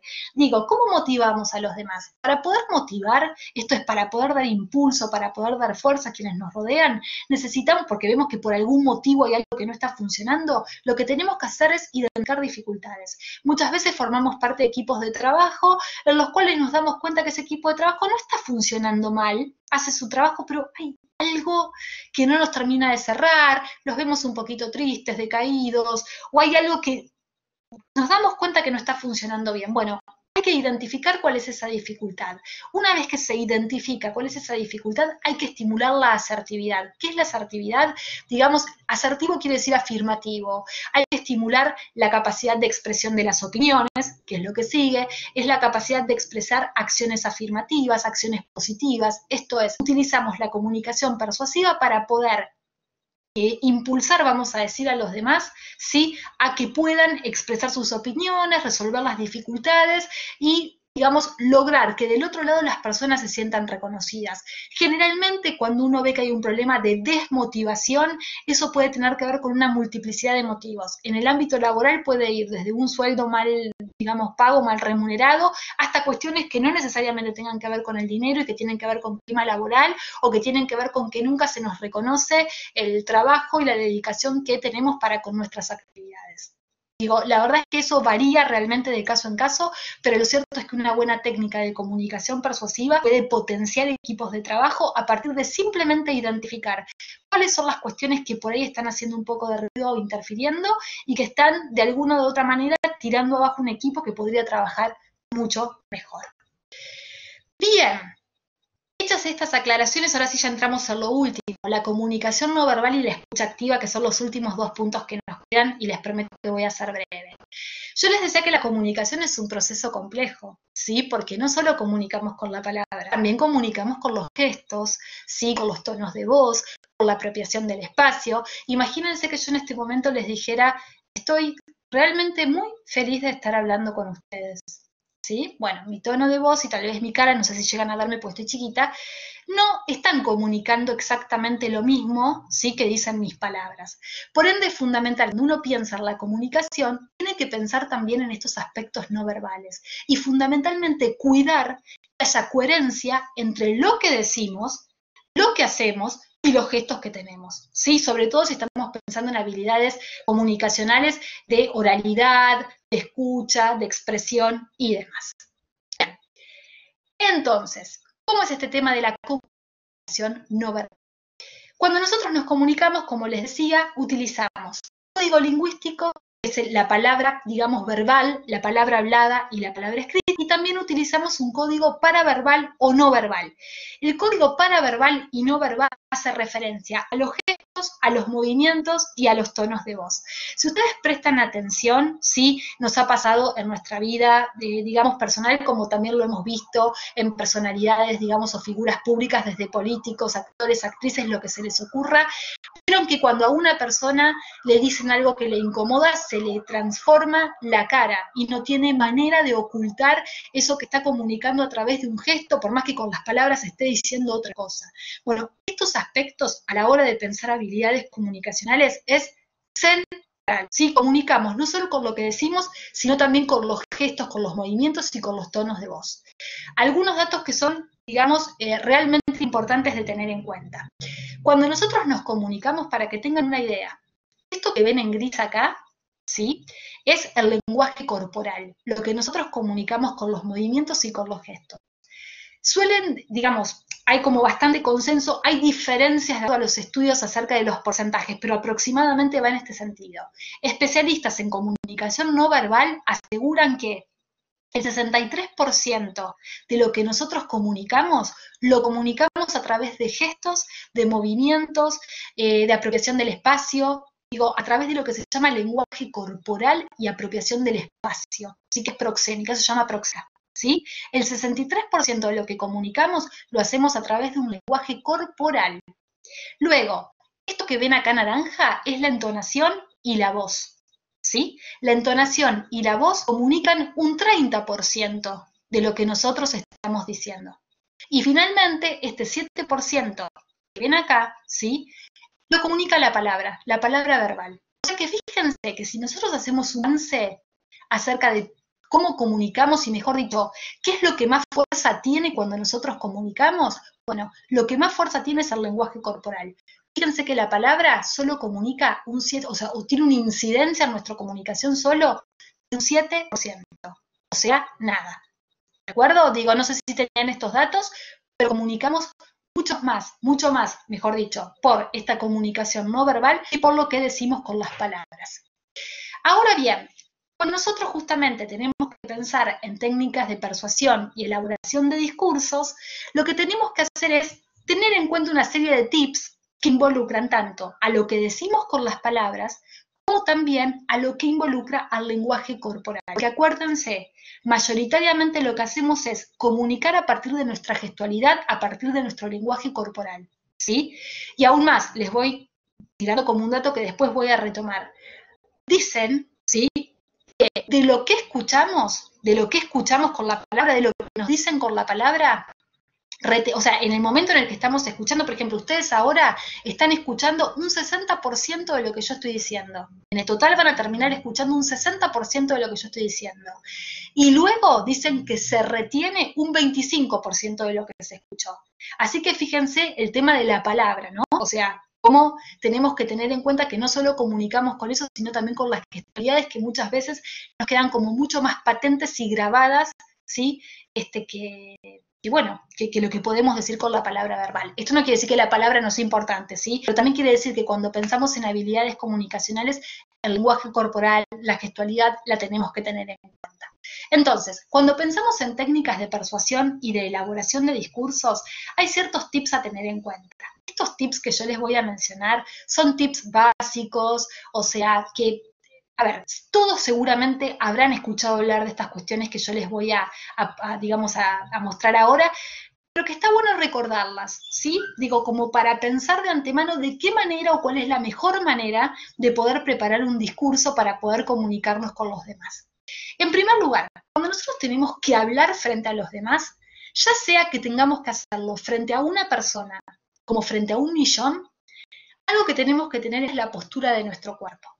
Y lo que se recomienda siempre es guardar una postura de neutralidad. O sea, si estamos parados, tener las manos, digamos, a los costados, estar en una postura neutra, digamos, con las piernas más o menos juntas. Si estamos, por ejemplo, como ocurre en este momento donde estamos mediados por una pantalla, yo estoy un poco limitada en el cuadro por el espacio en el que estoy, pero siempre es recomendable que las manos se vean. Digamos, si ustedes pudieran ver el escritorio, bueno, que se vean mis manos apoyadas en el escritorio. Hay como ciertos tips en la postura que es recomendable, ¿sí?, tener en cuenta a la hora de pensar cómo nos tenemos que comunicar con los demás. Esta postura de neutralidad es fundamental. Luego, ¿a qué voy con esto de la postura de neutralidad? A ver, entre muchas otras cosas, un tip básico. Se recomienda nunca cruzar los brazos y cruzar las piernas, porque eso ya da como una sensación acerca de que la persona está como a la defensiva, ¿sí? Por eso se recomienda tener como estas posturas neutras, con los brazos normales, si estamos sentados que se vean nuestras manos y demás. Luego, si estamos sentados en una silla, sí, que se relaciona con lo que les mencionaba recién, tratar de estar, digamos, lo más erguidos posibles, lo más derechos posibles, o sea, que se nos vean sentados como si estuviéramos parados. ¿A qué voy con esto? Imagínense que yo ahora, por más que me vea chiquitita, ¿sí? Imagínense, yo ahora estoy sentada, ¿sí? Si mientras yo les doy esta charla, de repente ustedes ven que yo medio que desaparezco, me tiro para atrás, por ahí me ven así medio recostada, claro, bueno, a ver, estarás sentada, estarás cansada, si estás cansada andar cerrando la charla, ¿no es cierto? Porque esa no es manera de estar dirigiéndote a las personas que te están escuchando. Digo, la postura es fundamental, estemos parados, estemos sentados, y cuando estamos sentados tenemos que tratar de mantener una postura neutra, al igual que como si estuviéramos parados. Luego, fundamental, esto lo estuvimos hablando, adaptar el lenguaje. Cuando yo tengo que hablar con alguien o con muchas personas, tengo que tener en claro el nivel de complejidad que va a tener mi discurso, porque yo lo que quiero es que me entiendan. Entonces, hay como un ABC básico de la comunicación y es el siguiente. Cuando yo me comunico con los demás, mi texto tiene que poder ser informativo, tiene que poder tener carga de informatividad. ¿Qué quiere decir esto? Que lo que yo diga a las personas que me están escuchando les aporte algo. Ahora bien, si lo que yo digo es demasiado sencillo, ¿sí? Y si la persona ya sabe de esos temas y es muy sencillo lo que yo estoy diciendo, y probablemente no logre captar mucho la atención porque ese público se va a ir porque no le va a resultar atractivo. Ahora, por el contrario, si yo elaboro un discurso por demás complejo para el público al cual me estoy dirigiendo, va a resultar tan complicado que realmente tampoco voy a escuchar porque no entiendo nada. ¿Y no les ha pasado? ¿No nos ha pasado de sentarnos a leer un texto o de sentarnos a ver algo y decir, ay no, no lo sigo viendo porque no entiendo nada, es muy complejo, no tengo ganas, no quiero hacer este esfuerzo? Bueno, digo, es fundamental poder adaptar el lenguaje de acuerdo a los públicos a los cuales les estamos hablando. Más allá de esto, es importante también mantener la mirada.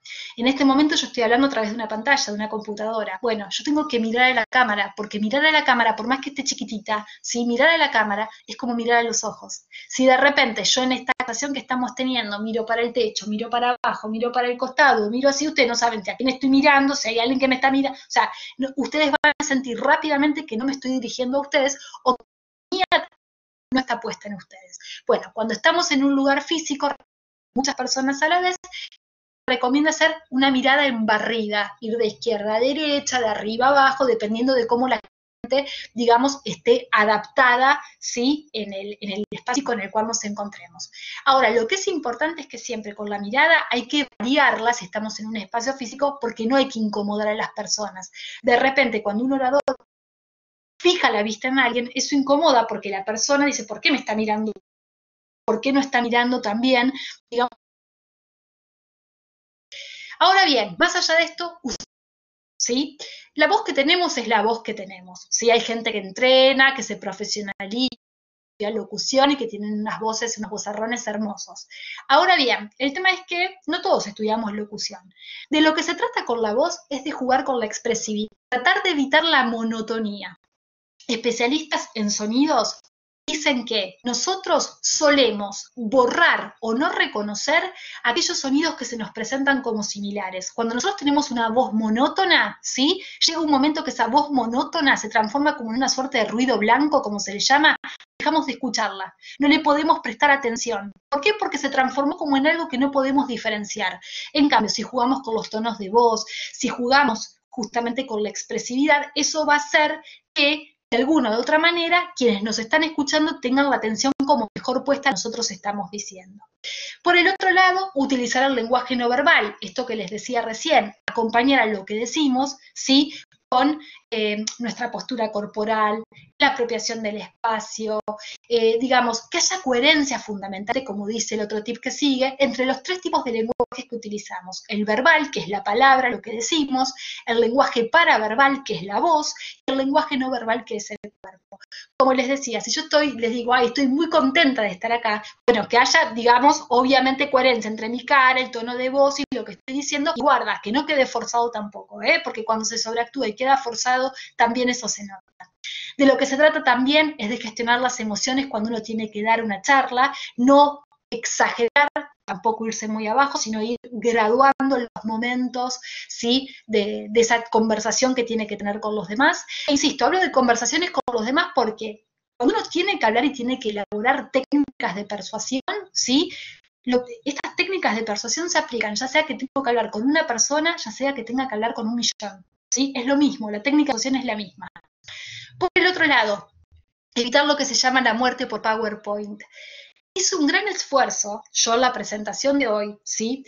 Por no leer literalmente lo que tiene el PowerPoint. El PowerPoint es una apoyatura que un orador, una oradora debe tener para, en primer lugar, como les dije al comienzo, no desviarnos demasiado de esa ruta que tenemos trazada y planificada porque tenemos un tiempo, no nos podemos quedar hasta cualquier hora, ¿de acuerdo?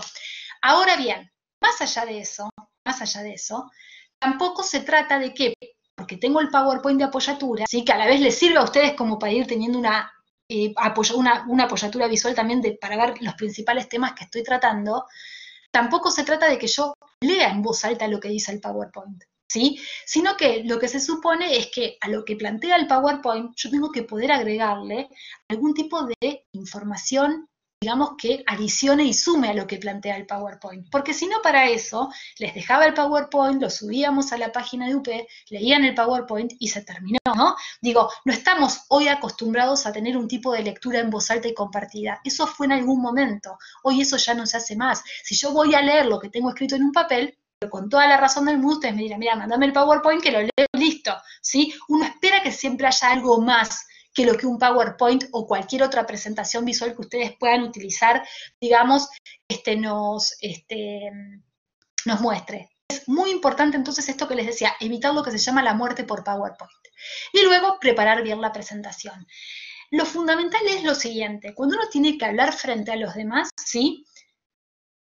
Tiene que tener en claro de qué quiere hablar, ¿sí? Y es recomendable armarse una suerte de guión, ¿sí? O una suerte de estructura con ideas básicas acerca de cuál es el hilo conductor que va a atravesar lo que uno tiene que decir.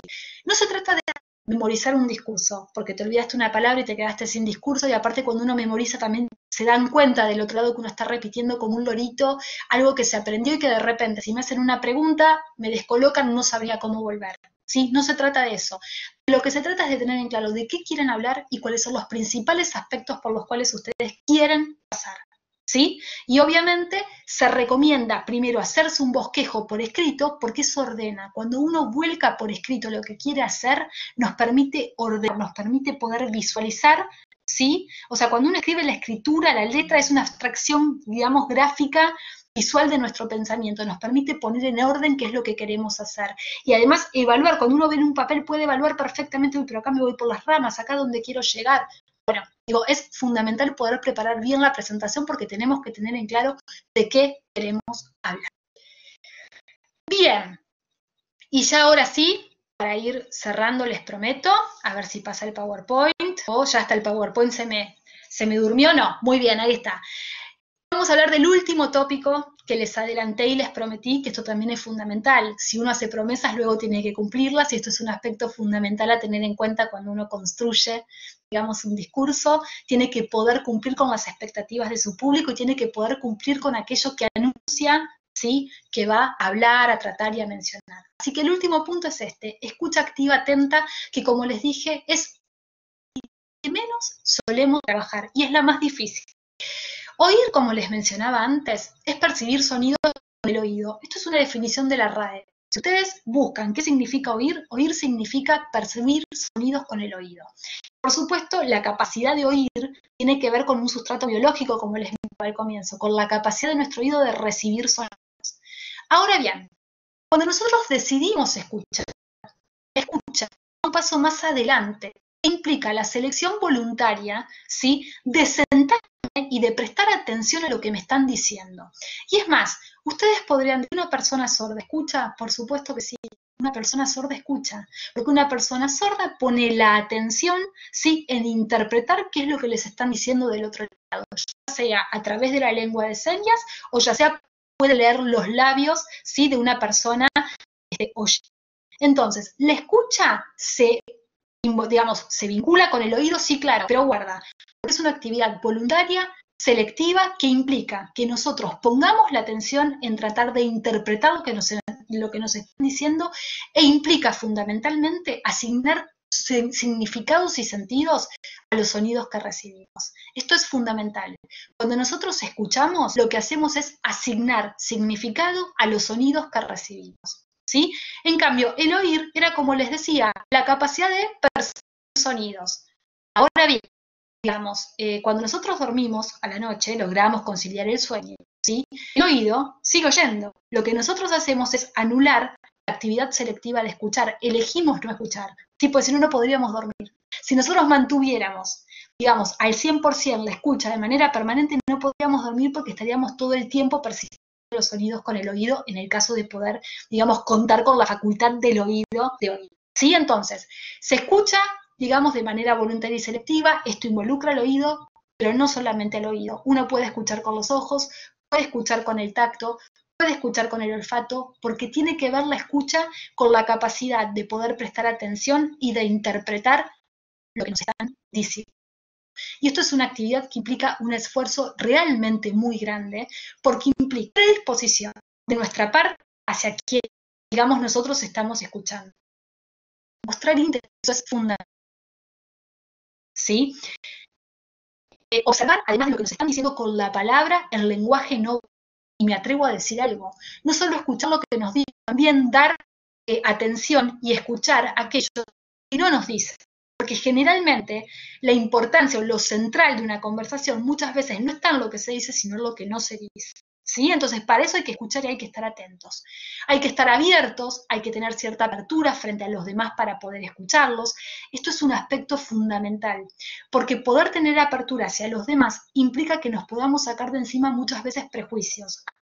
Con esto, la comunicación es un proceso complejo, les decía antes, e implica varias variables que intervienen entre emisores y receptores. Una de esas variables son las variables activas, si se quieren, emocionales. ¿Y cuántas veces nos pasa, y esto les debe haber pasado, que por el simple hecho de decir a esta persona yo le tengo cariño, la quiero, le permito que diga cualquier cosa y la escucho, me abro para que cuente, no coincido del todo, pero bueno, lo hago, no importa? ¿Cuántas veces pasa la inversa, que de repente decimos, a esta persona me cae tan mal? Sí, lo que va a decir puede ser interesante, pero directamente ni me siento a escucharla porque no la tolero. Bueno, ahí ya tenemos un problema con el tema de la apertura. Digo, por eso la escucha es complicada, porque implica sacarnos prejuicios de encima, escuchar a los demás, a lo que nos tienen para decir, y después ver qué hacemos con eso. Obviamente, de nuevo, la teoría muy linda, la práctica es otra cosa, pero hagan este ejercicio de pensar el tema de la escucha, ¿sí? Y cuánto nos cuesta escuchar, ¿sí? Aun cuando lo que nos están diciendo del otro lado de repente no se aleja tanto de lo que nosotros pensamos o creemos. Simplemente no nos abrimos porque la persona o lo que fuere no nos convence o no nos... Bueno, es un tema el tema de la escucha. Para que haya comunicación tiene que haber por lo menos dos personas. Alguien que hable, alguien que escuche. Esto es fundamental. Si no, no hay comunicación, ¿sí? Hay información, no hay comunicación. Les decía entonces con la escucha activa. Apertura, parafrasear. Parafrasear quiere decir retomar, ¿sí?, lo que tal vez esta persona que estamos escuchando dijo, repreguntar, resumir. La escucha activa implica acción, implica actividad por parte de quien está escuchando, por parte del receptor, que potencialmente está a punto de transformarse, por decirlo de alguna manera, en también emisor o emisora en la manera en la que va a responder, digamos, a eso que está escuchando. La escucha activa, ¿por qué es importante? La escucha activa es importante porque el proceso de comunicación supone a alguien que habla y a alguien que escucha. Pero asimismo, la escucha activa impulsa a los demás a que puedan abrirse, a que puedan expresarse con mayor sinceridad, motiva el diálogo, porque si una persona se siente valorada cuando está hablando, bueno, eso va a motivar a que el diálogo o la conversación pueda darse de una manera, digamos, mucho más fructífera, por plantearlo de alguna manera. ¿Sí? La escucha activa favorece relaciones positivas. ¿En qué sentido? Si yo me siento escuchada y ustedes se sienten escuchados, eso genera un respeto mutuo. Ahora, fíjense y hagan este ejercicio. ¿Cuánto escuchan ustedes por día? ¿Sí? ¿Cuánto realmente escuchamos por día? Yo me hago la pregunta todo el tiempo. Estamos más acostumbrados a enfrascarnos, en producir, en andar con nuestro propio discursito debajo del brazo, pero no estamos tan abiertos siempre a escuchar. ¿Sí? Y la escucha es fundamental porque es lo que completa, ¿sí?, al proceso de comunicación. Y finalmente, como para ir cerrando, digamos, esta exposición, me parece que luego de todo el recorrido que estuvimos haciendo acerca de qué son las actividades comunicacionales, o sea, qué son, perdón, las habilidades comunicacionales, qué es el habla, qué es la oratoria, qué es la para qué sirven, la importancia de la lectura y de la escritura, por supuesto, también, pero digo, fundamentalmente la oralidad y fundamentalmente nos llevan a una definición de comunicación que me parece, sí, me parece, que es la que más justicia le hace al concepto de comunicación. Un conjunto de autores, allá por los años 50, conformaron un grupo de investigación que recibió el nombre de Universidad Invisible. Después la universidad existió, pero por los años 50 un conjunto de autores en Estados Unidos, concretamente en California, se encontraron estudiando distintos aspectos de la comunicación y básicamente estos autores planteaban, o mejor dicho, se sorprendieron porque entraron en contacto entre sí y se daban cuenta que todos estaban, digamos, orientados en un mismo sentido acerca de cómo estaban abordando el estudio de los procesos comunicacionales. Y este conjunto de autores, más allá de las diferencias que pueden tener entre sí, planteaban una idea de base y fuerte que me parece que es sumamente interesante para pensar, ¿sí?, el concepto de comunicación. Y es este. Ellos entienden a la comunicación como un proceso, o mejor dicho, como una orquesta. Ellos parten de concebir a la comunicación bajo un modelo orquestal. ¿Qué quiere decir que la comunicación es una orquesta? Quiere decir que de manera simultánea integra distintos sistemas de signos que nosotros utilizamos para poder comunicarnos. Como les decía antes, la palabra, el gesto, la mirada, la mímica, la proxémica, el contexto de interacción, etc. Pero asimismo, más allá de combinar todos estos elementos, la comunicación orquestal supone que cada uno de los miembros que forma parte de un acto comunicativo cumple con un rol fundamental, así como pasa en una orquesta. Si en una orquesta, por casualidad, alguno de los músicos desafina o desentona o pasa algo, va a afectar a todo el resto. ¿Sí? ¿Por qué? Porque el rol que cumple cada uno de nosotros dentro de los intercambios comunicativos es fundamental para que la comunicación funcione de manera armónica. Esto enriquece el concepto de comunicación porque nos hace reconocer que no solo es importante el que emite, también es importante el que escucha, y en todo acto comunicativo todos cumplimos con un rol que es fundamental, ¿sí? Fundamental para que ese acto comunicativo realmente se lleve a cabo, se lleve adelante y sea efectivo, por decirlo de alguna manera. Y otra de las cuestiones que también es importante es que es imposible no comunicar. Estamos comunicando todo el tiempo. Yo les agradezco un montón por la atención, por la cantidad de personas que se sumaron. Realmente era un lunes a esta hora. Les tengo que confesar, pensé que iba a estar sola. Me alegro muchísimo que sean un montón los que se hayan quedado hasta este momento. Si tienen dudas, por supuesto, respondo todas las dudas o acotaciones que ustedes quieran hacer. Te agradezco muchísimo, Paola. Y si no hay ninguna duda y demás, me encantaría compartirles. Pero a ver, esto que les comparto es a modo de despedida, como para que se vayan con esto, y si no lo quieren ver todo, pueden ver unos segundos. Les quiero compartir un video siempre que se pueda, Carlos. No sé si habrá problemas con el volumen o no, espero que no. Yo lo voy a compartir un video con sonido, ¿sí? Que es digamos. Para compartir con sonido, cuando compartís la pantalla, tenés una opción abajo que te dice con sonido y lo vas a hacer sin ningún problema. Ah, buenísimo, buenísimo. Eso vamos a hacer entonces. Yo acá lo tengo sin sonido, a mi video, que ya se los dejo ahora puestos, se los voy a compartir. Muchísimas gracias por los comentarios. Les cuento, digamos, tiene que ver con este último concepto de comunicación orquestal. Es una puesta en escena que hicieron un conjunto de músicos allá por el año 2013 en el marco de una charla TED. No sé si conocen, sí, lo que son las charlas TED.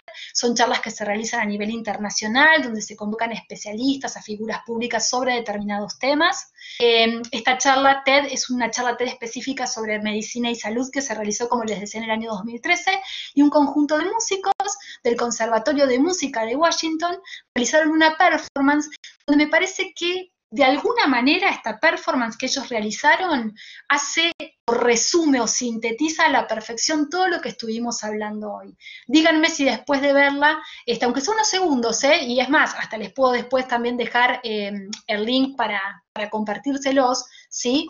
Fíjense si en esa performance que ustedes van a ver, todo esto que estuvimos hablando no se pone en juego. El poner en común, el buscar un entendimiento, el funcionar de una manera armónica, el de funcionar justamente a partir de de escucha, de consensuar ciertos aspectos que hagan que un producto pueda salir con las características del cual, digamos, ahora yo les voy a compartir.